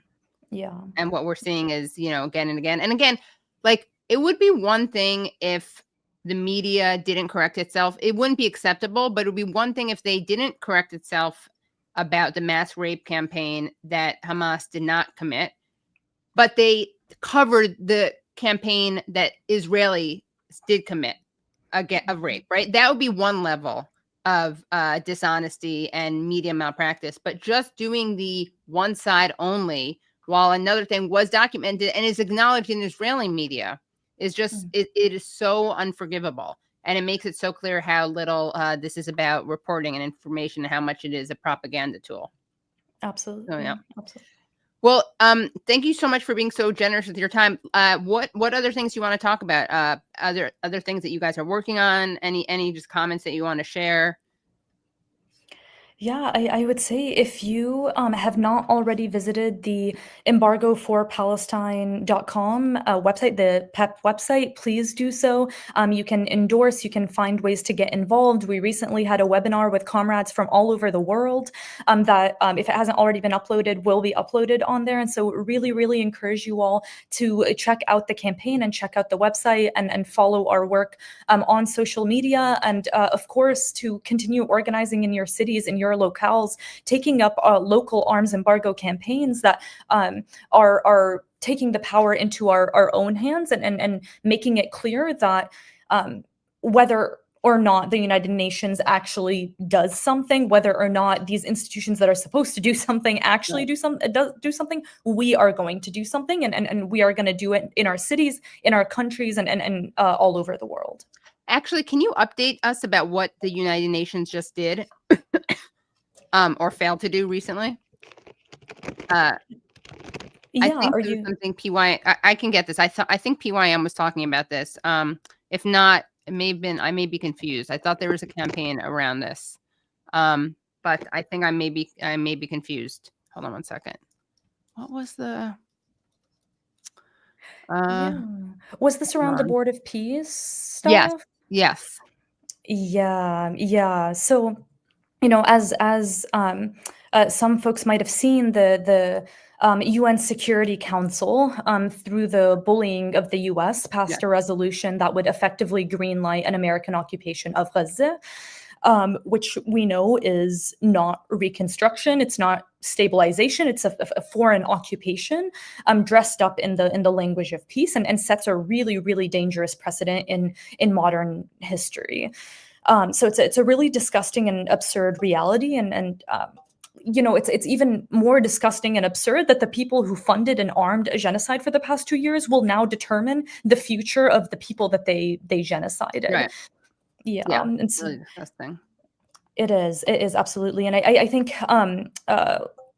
maybe the last thing that I'll say here is, I think, when we think about a two-way arms embargo, a two-way arms embargo is not only fulfilling an arms embargo demand, but it is intervening in the very thing that I just said, right? It is intervening in making sure that the people that are making money off of the mass murder of Palestinians are also then not making money off of the reconstruction of Gaza. It's such a bizarre thing. And so when we talk about an arms embargo, when we talk about a people's arms embargo is how we defend Palestinian sovereignty and how we defend Palestinian futures.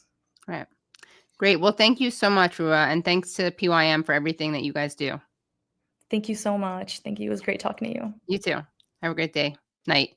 Okay, we are going to keep the show going. If you have not already liked the show, sorry about my cough. If you have not already liked the show, please give it a thumbs up. And we want to remind you that to see this full show, go to patreon.com/The Katie Halper Show. Again, that's patreon.com/The Katie Halper Show. We'll have some Patreon only content from tonight. If you're watching it live, you're in luck. You get to see the whole thing. And we do that because we literally could not make this show happen without your Patreon support.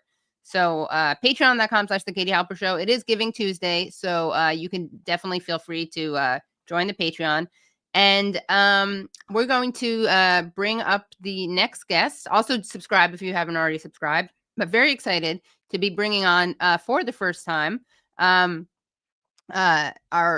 wonderful guest. Sorry, I'm going to cough again. Okay, wait. 1 second. Okay, we are so excited Sorry about this. We're so excited to bring on Moeed Pirzada, who is a British Pakistani geostrategic analyst, television anchor, columnist, and commentator who has been living in exile in Washington, D.C. since the regime change in Pakistan 3 years ago. He has written extensively for outlets including The Guardian and Al Jazeera, and has interviewed Prime Ministers Benazir Bhutto and Imran Khan, as well as former UK Prime Minister David Cameron and former Secretary of State Hillary Clinton. So welcome, Dr. Moeed Pirzada. Thank you so much for joining us. Katie, thank you for bringing me and taking interest in the issues of Pakistan, which is a very misunderstood subject here in the United States. Thank you so much. Yes, well, actually, as I said at the beginning of the show, we really haven't focused on that issue. We haven't dedicated a full segment to it. So because of that, can you just set the stage for people of what is happening in Pakistan, kind of like as we speak, but we can't really understand what's happening now and what is being done to Imran Khan without understanding a bit of the at least recent history. So tell us about Imran Khan, and of course we're going to get to the Epstein files in which we hear Epstein talk about Imran Khan. Tell us who he is and how he wound up where he is today. Okay, so Katie, before I actually go to who Imran Khan is, why he's so important and why there's so much focus on him, let me give you an overall idea. Whereas the United States population is about 350 million, Pakistan is the 5th largest nation state in the world with a population of more than 250 million. And it's the 2nd largest Muslim country after Indonesia, the only Muslim nation with nuclear weapons, the largest military anywhere in a Muslim country.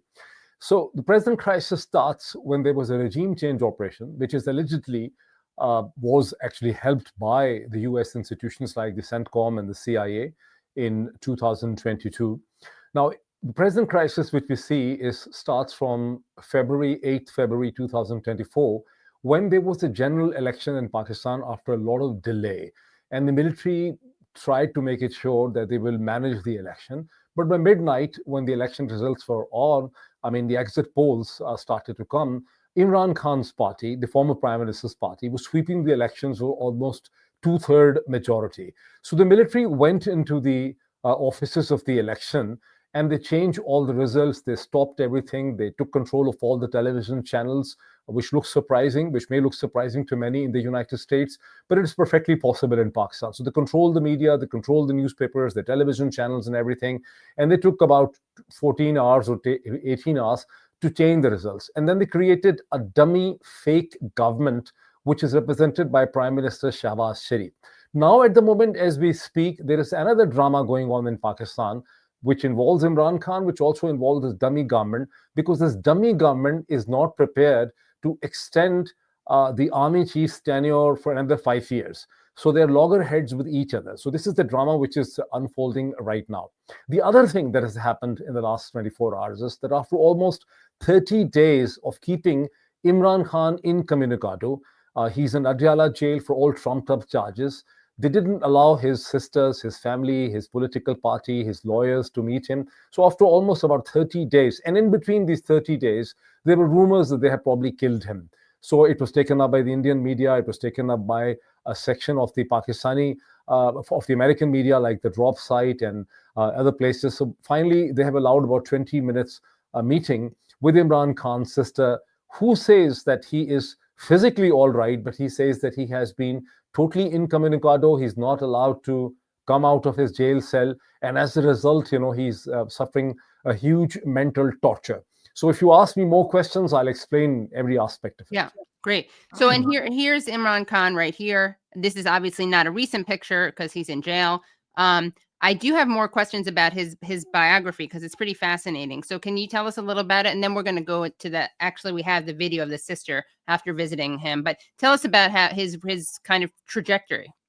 So Katie, in generally people refer to him, and this is a very superficial comment, people refer to him that he was a cricket superstar because he had played county cricket in Britain for 22 plus years, and he then became the captain of the Pakistani cricket team. In that capacity, that was the only time he managed the team in such a way that Pakistan won the World Cup in 1992.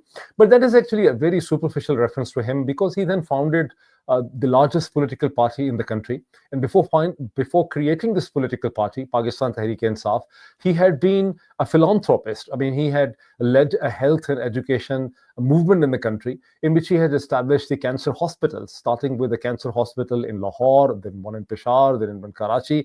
And for that cancer hospital, he raised charity from all across the world, from the Pakistani diasporas. And this is how a political movement was shaped from United States. That is why the Pakistani diasporas, you might be a bit familiar, are so interested in him, because they massively contributed to that health campaign that subsequently also saw the creation of the universities. At the same time, he created a popular party, Pakistan Tehreek-e-Insaf, which actually means justice for the people of Pakistan. So he created that political party in 1996, and gradually the political party became the largest political party in the country, especially after 2010 and 19. He won the general elections in 2018, and the Epstein files, the Epstein leak, the emails relate to that time period in 2018 when he won the election, and to many powerful lobbies across the world, in United Kingdom, in India, in United States, maybe in Israel, we're not pretty sure, but Epstein emails point to that, saw Imran Khan's rise in Pakistan is a threat.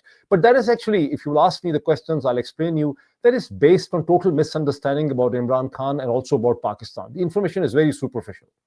Got it. Okay.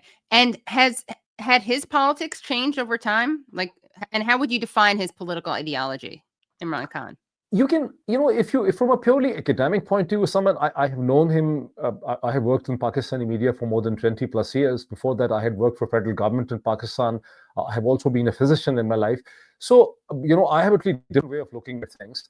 Imran Khan is very misunderstood. He's a nationalist. He's just like any nationalist leader anywhere in the world.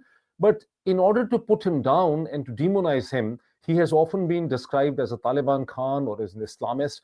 But none of that could be, this is as far away from the truth, because when you look at his sister, for instance, his main sister that is known to the world is Alima Khan. All his sisters are educated, they are doctors, they have worked for World Bank, they have worked for international institutions. You won't hold that against them. Just kidding. Yeah, in the sense that, it is not even like the Turkish President Erdogan. His family is very westernized. They have gone to Western institutions. They've worked across the international institutions.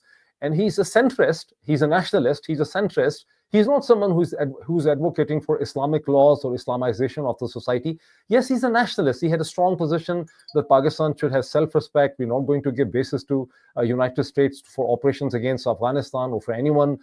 He had a strong position on India vis-a-vis Kashmir. And all these things put together, the various powerful political interests across the world interpreted him or presented him in a different way. Yeah.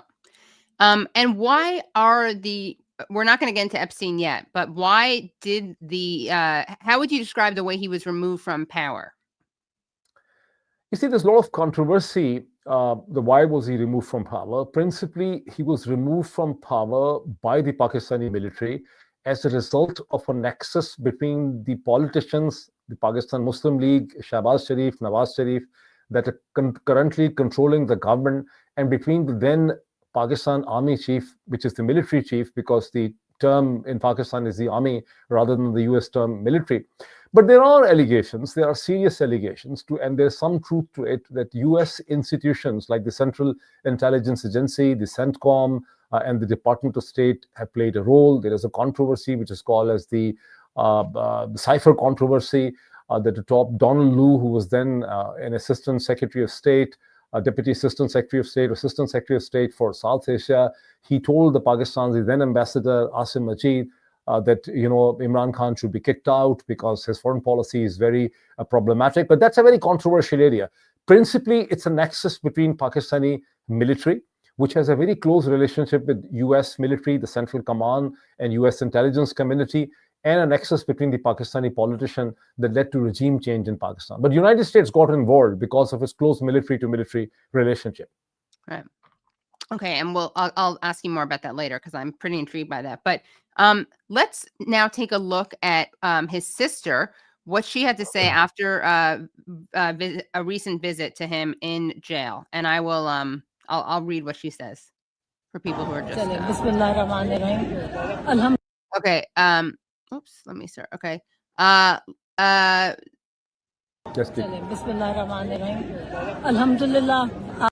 Today I met Imran Khan. So when I met him, actually, let me lower the volume a little bit. When I met him, he seemed deeply frustrated and upset. He mentioned about his health. I'm telling about his health. He said that much. They have kept him and Bushra Bibi, his wife, under mental torture. He said he's being kept in a very small room. They haven't let anyone see him for 4 weeks. I was the one who met him for the last time 4 weeks ago, and he said that this is mental torture is worse than physical torture. It's worse than physical torture. And he said that this is all happening because of Asim Munir. He is responsible. And when I told him how the police dragged Noreen Niazi, his second sister, dragged her on the road, he was quite upset by that. And he said, I'm going to repeat his words in diplomatic language. He said that it is all done on the orders of Asim Munir. And he said he is mentally sick person. He has sunk to this low level. He said only he can descend so low, and no one can descend this low except for him. Munir, he's talking about. Imagine how old is he? No. They have not even spared an elderly cancer survivor like Yasmin Rashid is kept in jail. Bushra Bibi, Imran Khan's wife, has also been kept in jail for so long. In isolation, she's not allowed to meet her children. Sorry, I think I missed something. Oh, no, I didn't. Okay. They have not provided with basic facilities to her. He said it's just a matter of time. Everything is done on Asim Munir's instructions. And well, then he gave some instructions for his political party, and as they have not been allowed to meet him for so long, Okay. So his supporters wanted proof of life, which they got. So what are your thoughts on this report? It was expected that they will finally let him meet on 2nd December. The meeting was very brief, was less than 30 minutes, but there was also a political trick in the meeting.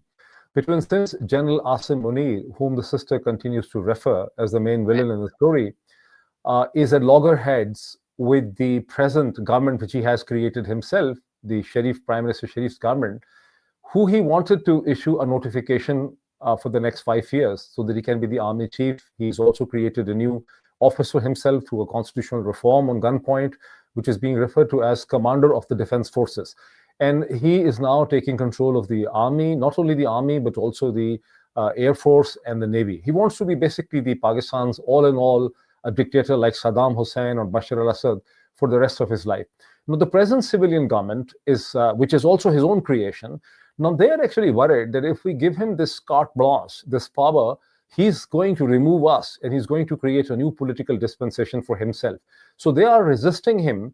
They're trying to bring intervening political something in the military so that they are, between Asim Munir and the military, they want to create another office. And they're not issuing his notification, which he wanted, which was supposed to be issued on 27th and 28th. In between this controversy, while the whole debate was now raging on Asim Munir's notification, he has allowed this meeting to take place in the jail, and he totally controls the jail. The military controls the jail. So this is in fact a politics within a politics. This is a wheel within a wheel, the meeting that took place today. And he thought that maybe something comes out that helps him, but unfortunately, nothing came out that helped him because the sister comes up and she blames Asim Munir for all that. Okay, got it, yeah. So why is it that, one of the things that I didn't know, and I follow politics somewhat closely, though, again, not Pakistan is not in my wheelhouse. I mean, I'm generally I think Imran Khan is good, and the people who oppose him are bad. I mean, I'm sure there's some good people who oppose him, maybe, but not the people who support the people who regime changed him. But, I'm surprised by how little attention he gets from leftist media, from leftist thinkers. And I didn't even know that he had been shot in the leg. So here's a video about this. It's from 2022.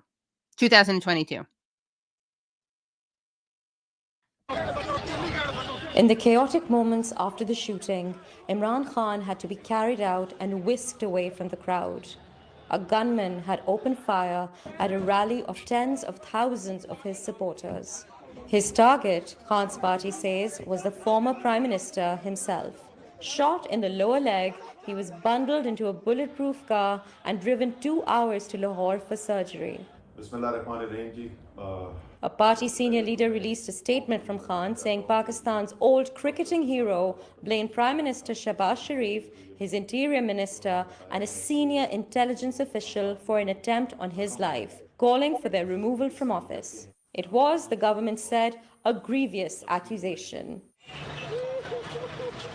Outside the hospital, people waited desperately for news.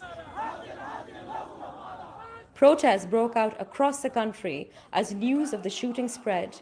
6 others were injured in the attack, and 1 was killed, according to a senator from Khan's political party.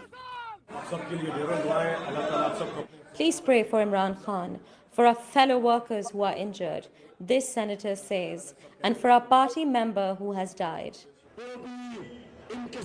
Khan had been on the campaign trail to demand snap elections in Pakistan after he was ousted in a vote of no confidence in parliament just 6 months ago, accused of bad governance and mismanaging the country's flailing economy. Okay, so again, how do you, I mean, what are your thoughts on this assassination? Kitty, you have raised 2 pertinent questions. Basically, the one question, and then you have actually raised another question inside it, that why the US media, even the left-leaning US media, has not taken any interest in Pakistan. Yeah. This is a very puzzling question. If the US legacy media, the mainstream media, and now the social media had taken a greater professional interest in Pakistan, perhaps the situation would not have drifted in the dangerous direction in which it is drifting at the moment. But the reason perhaps is that Pakistan, the relationship between Pakistan has always been a military-to-military relationship starting from early 1950s.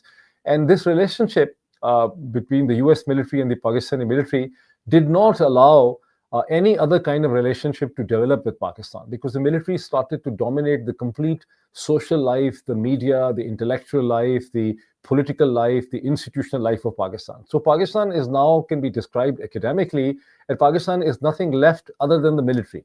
So whenever there is any objection or condemnation of Pakistan, for instance, in context of Afghanistan, the US military started saying that Pakistan has been playing double games with them. You might have heard these kind of things, that Pakistanis are not being fair. It is not about Pakistan. It is all about the military. So how the US military is playing for the Washington or is playing against the Washington, what is it doing to India, what is it doing in Afghanistan.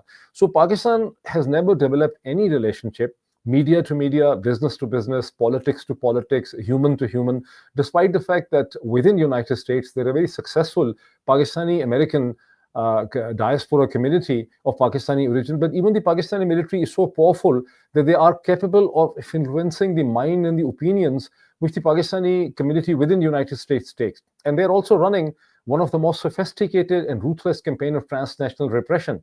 Anyone, like I'm appearing on your TV program, they will find out someone who's close to me, they're going to arrest him or detain him. They keep on, every time they see me somewhere, going to Congress or somewhere, they register a new case against me. So the whole relationship is dominated by the Pakistani military, and they have not allowed any understanding about Pakistan or any interest about the society of Pakistan to develop in the United States. But if you and many others in the United States can help develop that interest, things will start changing in Pakistan. So now coming to the second thing, it was not only he was shot in the leg, Imran Khan, on 2nd November 2022, they actually tried to assassinate him. Right. Because at that time, he was running a political rally and a campaign starting from Lahore in the south of Pakistan, coming to Rawalpindi. He was demanding that the next army chief should be appointed on merit. And this gentleman, the Asim Munir, who you continue to refer everyone, was actually a retired army officer at the time. But Nawaz Sharif, an important Pakistani politician, managed to appoint him as the army chief. Imran at the time was demanding that the army chief should be appointed on merit. And when he was on the way, close to halfway through, they hired an assassin and tried killing him. He fortunately survived with the grace of God, but there has been no investigation into that murder to this day. Yeah, I kind of buried the lead there when I said he'd been shot in the leg. I mean, it was an assassination attempt. Definitely. Yeah. And talk about, to the extent that you can, I mean, you are living in exile. So why did you have to leave Pakistan yourself? I was a prominent television anchor person in Pakistan and a writer and editor with access at all levels with the military, the foreign service, the politics. On 22nd and 23rd of October 2022, a very dear colleague of mine who was the most important Pakistani politician at the time, the military allegedly killed him in Kenya. He had left because they were trying to arrest him, so he ran off. He was in exile in Dubai, in UAE. There, the military tried deporting him back from Dubai, and the UAE authorities didn't deport him, but they actually forced him to leave, and he ended up in Kenya. In the Kenya, he was murdered. Kenya, Africa. Yeah, In Nairobi, close to Nairobi, the capital. He was there for a few days, and they chased him and they shot him. Now, of course, they say, no, this was an accident, something else happened. But every Pakistani knows that the Pakistani military shot the journalist Arshad Sharif. When they shot him, I sensed the things in Pakistan, though at that time I was not threatened for my life. They used to call me over in the midnight. They would brief me. They said, don't write this. At that time, principally, the problem was with the Twitter. Twitter has emerged as the most important political tool in Pakistani politics. So they used to object to my tweets, and I realized that things will go south. So I thought that maybe in the next few months, the situation will improve. And I was a US resident, so I left, and I was a British citizen. So I left Pakistan. I came here in the end of October 2022, and I thought I'll go back. But the things started going south. Things started getting more, like I was here in DC, Washington, when Imran Khan was shot on 2nd November. I saw that on television, right? And then, there have been massive instances, and the US media has not reported that how perhaps hundreds of people have been allegedly killed on 26th of November 2024, when there were almost 100,000 people that came from all over Pakistan. They reached the capital city, Islamabad. They're demanding that Pakistan's constitution be preserved, Pakistan's Supreme Court should not be destroyed. And right very close to Pakistan's parliament and Pakistani Supreme Court, the military, paramilitaries shot at them. They took away the dead bodies. It was almost reminiscent to, you might have heard the term banana massacre in Latin America and Colombia in 1928, which Garcia, the famous author of 100 Years of Solitude. Garcia Marquez, Garcia Marquez. Garcia Marquez mentions the banana massacre in his book 100 Years of Solitude. When the Colombian military killed the laborers, that was related to the United Fruit Company, which is now called as the Chiquita Banana Company. And they took away the dead bodies. It's believed that anywhere from 50 to 1,000 laborers were killed. Similarly, in Pakistan, publicly it's known as only 12 or 14 people were killed that day on 26 November. But privately, people believe that maybe more than 100 or several hundred people were killed and the dead bodies were taken away. And it has not been reported by New York Times. I was shocked, the correspondent of New York Times writes in New York Times that apparently people say that firing has taken place. He hasn't even mentioned that, the massive firing that took place in the middle of the night. Similarly, this year, on 13th October 2025, the military inspired a political party that was an Islamist political party to demonstrate against Israel. And then, in order to create the impression upon the Western world that, look, anyone, how much problem we have in recognizing Israel or sending troops to Gaza, they actually shot at them. Once again, no one knows how many people have died on 13th October 2025 in Moeed. It is believed that officially only 4 people. But if you look at the story which has been published by Ryan Grimm in the drop site, they fear that a very large number of people have died. Initially, people thought perhaps hundreds of people have died. On Pakistani television channel Sama, someone said 600 people have died. So this is the kind of situation in Pakistan which is not being reported by New York Times, Washington Post. It is not being on CNN or CBS or any of the legacy United States media. If had been there, things would change. Right. Yeah. I mean, we see so much that the role of media when they are what they choose to expose and not expose, and how they really are in cahoots with political agendas as they pretend to be objective and not biased. And here, by the way, is the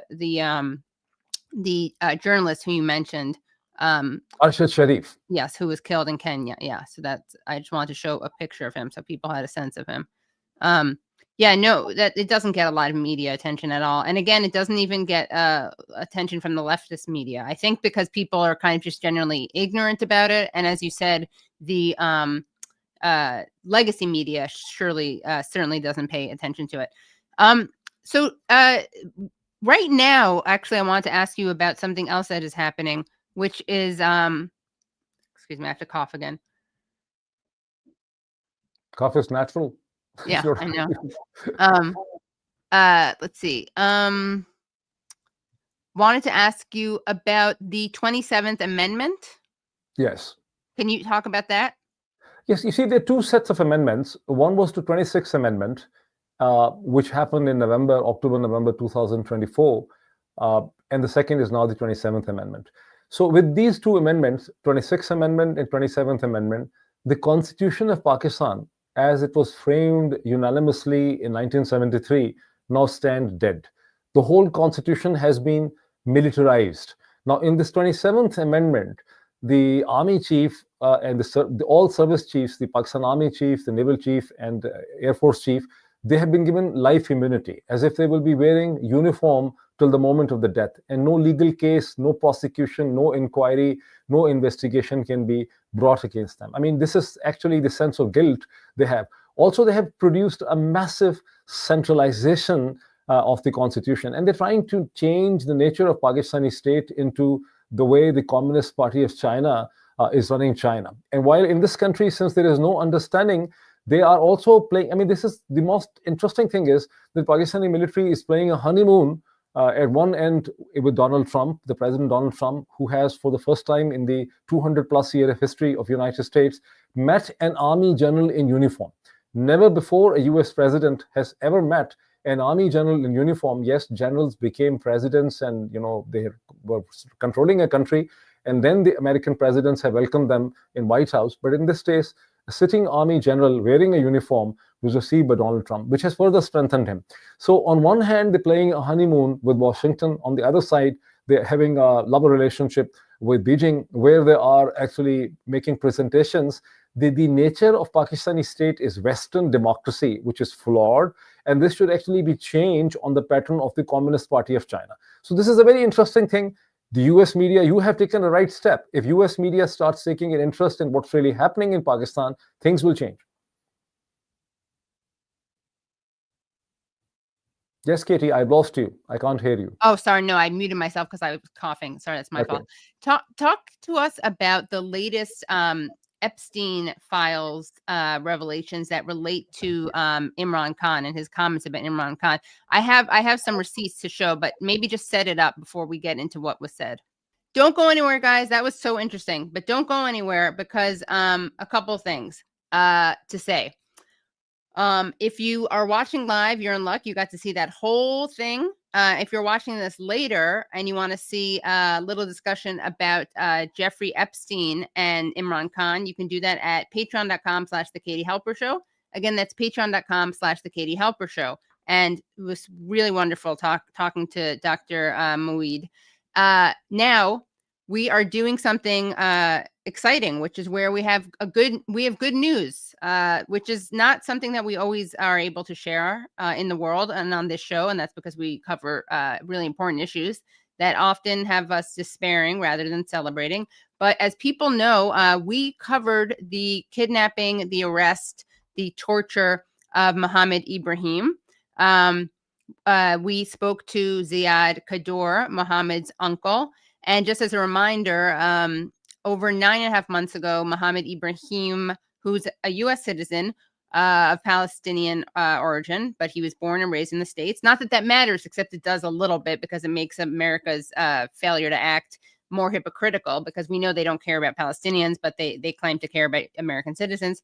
So this American citizen was visiting his family in the West Bank. He was abducted from his family's house at 3 a.m. in the morning by the IOF for supposedly throwing rocks at some settlers and their vehicles. He was 15 at the time. Multiple others were arrested at the same time for that same supposed incident. And we should point out that his cousin, Saif, was murdered. He was 20 years old. And when Mohammed went to jail, he didn't know about his cousin, who was then killed.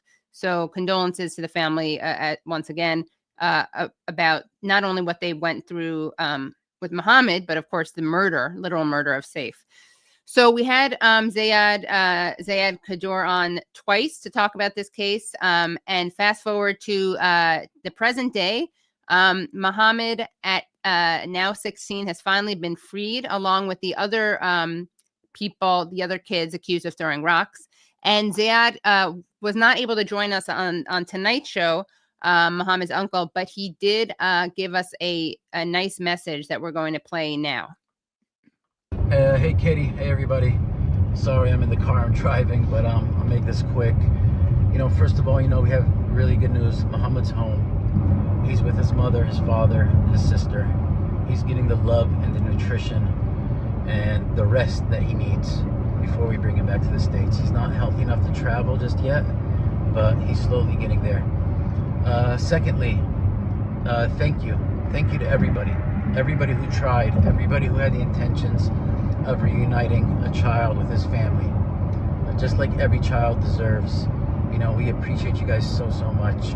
Katie, influencers on social media, congressmen, congresswomen, senators, thank you guys all so much. We love you. We'll never forget what you guys done for us. And when Mohammed's home, he'll thank you guys all individually. It's been an honor to send you guys this message, to give you guys this happy update. And, hopefully we can do this more. Hopefully we get more good news out of this world. Thank you guys. So that was Zayad Kaddour. We're so grateful for him, to him for making that short message. And here is a before and after of Mohammed, just to get a sense of how terribly he was treated. So as Jasper Nathaniel, the great journalist who covered this story, tweeted, "If this is how Israel treated one of its most high-profile prisoners, a child and a citizen of its closest ally, imagine how it treats the thousands of others." And here you can see, if you zoom in a little bit, just first of all, it's amazing that he's smiling in both pictures. He seems like an incredible kid. There he is on the right, and there he is emaciated on the left. And that's because if you are in an Israeli prison, as we've seen from release after release, you're denied food, even though, of course, it's not Israel that has had a starvation campaign inflicted on them. That would have been Gaza. That was Gaza. So, again, really happy about that, and that Mohammed has been released, that his friends have been released. And thank you to everyone who did stuff, who worked to free him. Anything that you did played a role in that, I'm sure. And so, yeah, it's great to be able to say something to show a victory. Again, we have to remember that countless other Palestinians, including Palestinian children, are locked up and will never even be tried because they do something called administrative detention, which is when you're allowed to keep people indefinitely. Thank you, everyone, so much. I think I have wait, do we also have a video, Brad? Did I give you a video of Mohammed? Hold on. I think I did. And I have a funny story about this. Hold on. Let me just show you one more thing. Okay. Here. Brad, do you mind playing one more thing? And yeah, there are over 350 kids in jails, Palestinian kids in Israeli jails that we know of. Brad, I gave you one more video, and then I have a funny story to share about this. So in this video, we're going to see Mohammed. This is after his release. And I will tell you what he says. So first Brad, do us a favor, show us the tweet. Oh, are you going to have a problem with Twitter? I can play it if you do.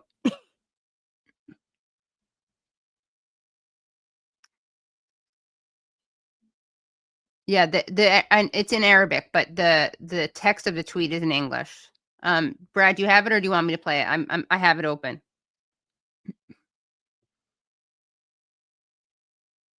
Okay, but first show the tweet. In other words, I want to show the tweet. You want me to show the tweet and then you can play the video?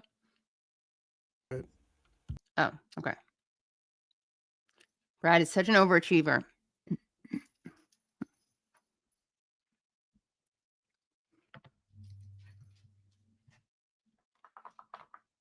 Oh, we're gonna do your I know that there are no subtitles. It's okay. Hold on. And then we have to do the Bucky reveal. The Bucky species reveal. Okay. So no, I have, let me show it because I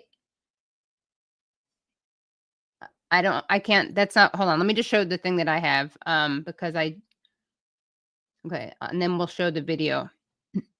Thanks everyone for your patience. And thanks so much to the team. Okay. So in this video we're about to see, he says, the feeling of freedom, Muhammad says, the feeling of freedom is unbelievable, but the prisoners are isolated and know nothing about the outside world. And this is what Muhammad said. And so let's just take a look. We're not going to understand what he says unless we speak Arabic, but you'll just get a sense of what a life force he is.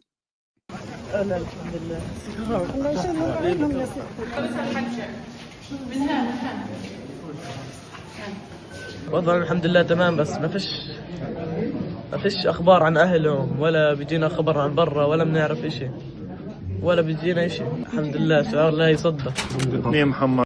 Okay, so there, I just wanted you to get a sense of Muhammad and see him. But what's funny, so here's a little funny story about that, is that I texted Rania Kalik because I saw the tweet that said the feeling of freedom is unbelievable, but the prisoners are isolated and know nothing about the outside world.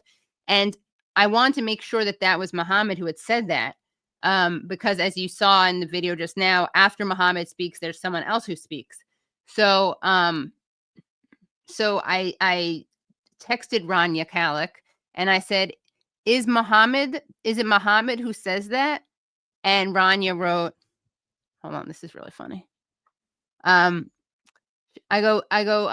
quote, the freedom of freedom is unbelievable, but the prisoners are isolated and know nothing about the outside world, end quote. Is Muhammad the one who says that? And she goes, lol, no idea. And I said, but you speak Arabic. And she goes, I'm the least knowledgeable person about religion. Are you asking if Muhammad the prophet said that? Sorry, I might have misunderstood. And I was like, oh, okay, now I understand. No, sorry, I meant, did Muhammad Ibrahim say that? So little funny interaction between me and Rania that I thought I would share, pull back the fourth wall on. Okay, and now speaking of the fourth wall, hold on one second.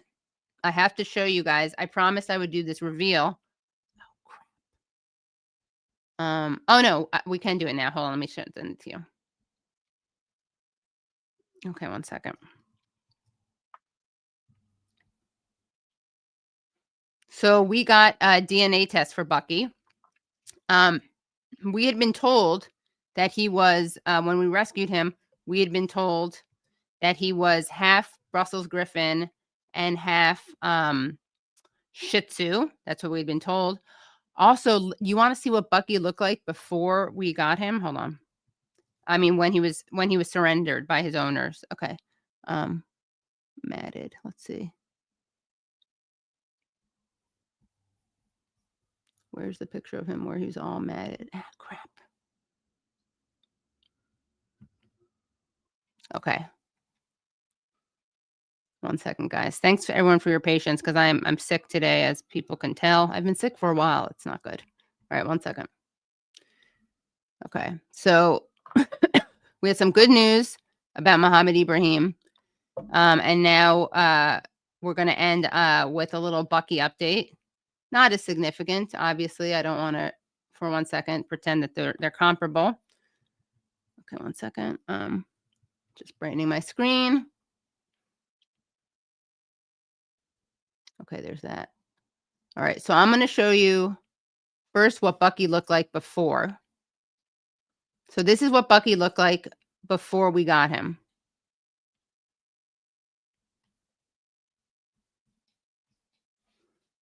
Let me just zoom in on that. Oh my God. It's only because he's okay now that can I think it's cute. But look at how matted he was. Hold on. He had like little dreadlocks. Bucky, come here. Jesus. Okay, now you can see how happy he is right now. Right? Look at that before and after. Okay, such nice hair. And we did think he was a half Shih Tzu, half Brussels Griffin. But we did the test. And you guys ready for the results? Hold on. Here we go. Anyone have any guesses they want to make? What do you think he is mostly? Any guesses? I know his teeth are like the best things ever. Anyone want to guess? Give you 5 seconds to guess, and then I'll show you the results. I'm going to guess 35% Tasmanian devil. Oh my God. Someone wrote, looks like it hatched from an egg. LMAO. Cutie Shih Tzu, Terrier. A lot of people said Terrier. Okay, someone wrote Maltese Terrier. I know, it's not Kafia so freaking cute. Sure he ain't English. Actually, Gareth Reynolds from the Dollop loves Bucky and says he's English.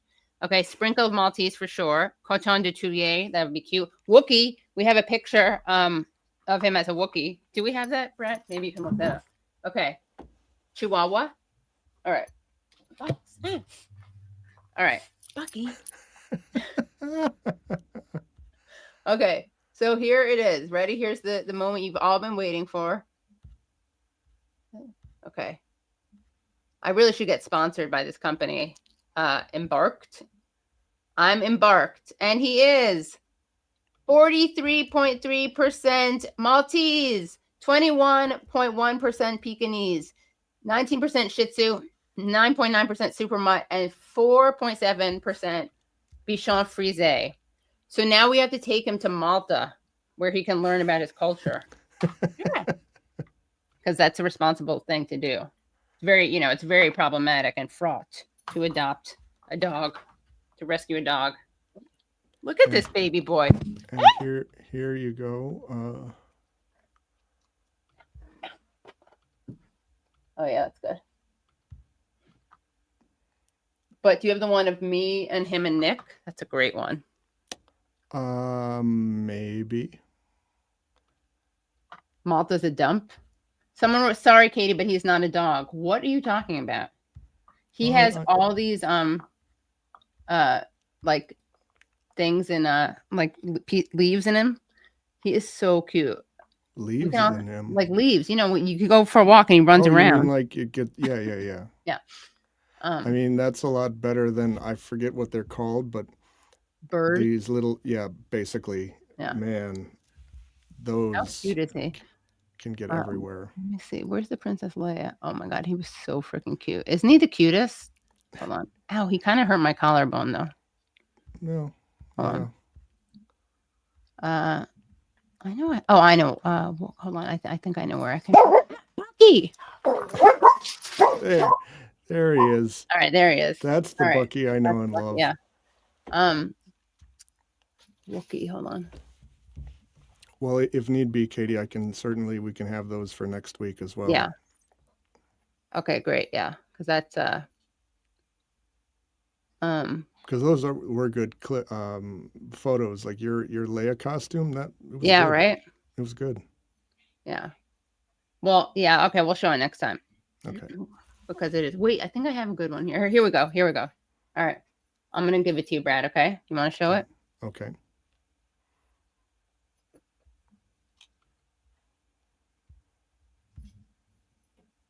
Oops. How many shows do this? Like hanging out with the dog? I don't know. And by the way, don't forget to follow us on TikTok, which is KTHelps_. Someone wrote he's a cat pretending to be a dog. He's half adorable dog, half old man, and it's lovely. Oh, someone else prefers the bow tie. Yeah, I understand. Half old man. Almost all small dogs I know smelled like crap from their beak. Beak? What is that? That's. I don't know. He doesn't smell like crap. No. Night of Mutta. That's cute. Okay, so here we go. That's me as Princess Leia. That's him as Wookiee, and that's Nick as Obi-Wan Kenobi. Oh, and then we have to show the Ewok one. I think that I tried last time, but it was the wrong one. So that one might have to wait for next week. Yeah. To make sure it's the right one. Okay, yeah. Bisquick wrote Night of Mutta. I know, it's cute. Yeah, Bodhi really is a sweet Ewok. All right. Well, thank you guys all so much for watching. And we will do another show on Pakistan It was really great to talk to Dr. Moeed Pirzada. Also, we're going to talk to Junaid Ahmed, who is a very prolific writer and great thinker who writes a lot about Khan and Pakistan in general. We've had him on Useful Idiots, but never on this show. So, all right. Next week, we're going to have a great show. We're going to have Lawrence Wilkerson on Nice. and also 2 philosophers on. Who are going to be talking about Pakistan. And one of the philosophers invented, his name is Joe Levine. He invented something that I can't remember what it's called, but anyone who studies philosophy knows about it. Hold on. Joe Levine. Hold on. He invented... There's probably a joke sitting in there somewhere about the having explanatory gap. The explanatory gap. So any people who are philosophy fans, you know it, you've loved it. Explanatory gap. Someone suggested DAG with Jasper Nathaniel. What's DAG? I'm gonna have Jasper on this show. I was gonna say there's yeah. probably a joke in there somewhere, Katie, about having 2 philosophers on the show. I know. Well, he is actually married to a philosopher. Wow. And I asked them when I met him if they ever debated stuff. And I think they do have a big disagreement over like literally reality. So that could be fun. That's actually pretty interesting. Yeah, I know. Wow. We should do a special Patreon only series that's about like couples. Wouldn't that be good? Yeah. Yeah. Let's do that. That would be good. That's something, speaking of your question earlier, I've never heard of that before. Yeah. Yeah. Yeah. We can do, we'll do like a couple a year. We could do Liza Featherstone and Doug Henwood. We could do Richard Wolff and Harriet Fradd. Mm-hmm. Mm-hmm. We could do these 2 philosophers. We could do my parents. Mm-hmm. Who else? And Bucky, whenever he gets a girlfriend. Yeah. Bucky and Bodie. Oh, there you go. Yeah. Yeah. Yeah. There are these other Laura Sheehy and Stephen Sheehy. Yeah, let's do it. Yeah, that's a good idea. Yeah. Okay. Well, I will maybe Imran Khan one day and his ex-wife. Yeah. Jemima. Oh, and there's that the anthropologist, Jemima. What is her name? She covers Haiti. We've had her on the show. Right, Jemima right. Pierre. Yeah. Yes. She's great. Yes, and her husband is. So we'll have to have them on. Who's her husband? He did really interesting stuff, and now I can't find it. Okay, we're gonna have to find out. I mean, and if we're talking about ex-spouses like Susan Sarandon and Tim Robbins. I know, yeah. That'd be interesting. Okay. No, that's not them. What is her husband's name? There's another Jemima Pierre and Junior Jean, but that's not them. Oh. We've had them on our show. We'll find out later. Yeah. Okay. I'm sorry to her husband. He's very impressive. Very impressive scholar. I'm sure if he he's wrote all married to about her, Haiti and debt. yeah, if he's married to her, he is an impressive person, I imagine. Hold on. Actually, if I put in her name and the Katie Halper show, I don't think that's going to tell you who she's married to. No, but Peter James Hudson, because I had them on together once. So we'll have to do it with Jemima Pierre and Peter James Hudson. Okay. Yeah. See, I'm good. I stand corrected. Yep, he's a historian. All right. So I will see everyone. Thank you guys again so much. Next week is going to be another great show, and this was a great show. And don't forget to go to patreon.com/The Katie Halper Show. Again, that's patreon.com/The Katie Halper Show. And we'll see you next week. And thank you, Brad. Thank you, Andrew. Thank you, Nate. And thank you to all the guests. Bye, everyone. Bye. Bye. Okay, calm down. You got rivers, man. You got rivers, man.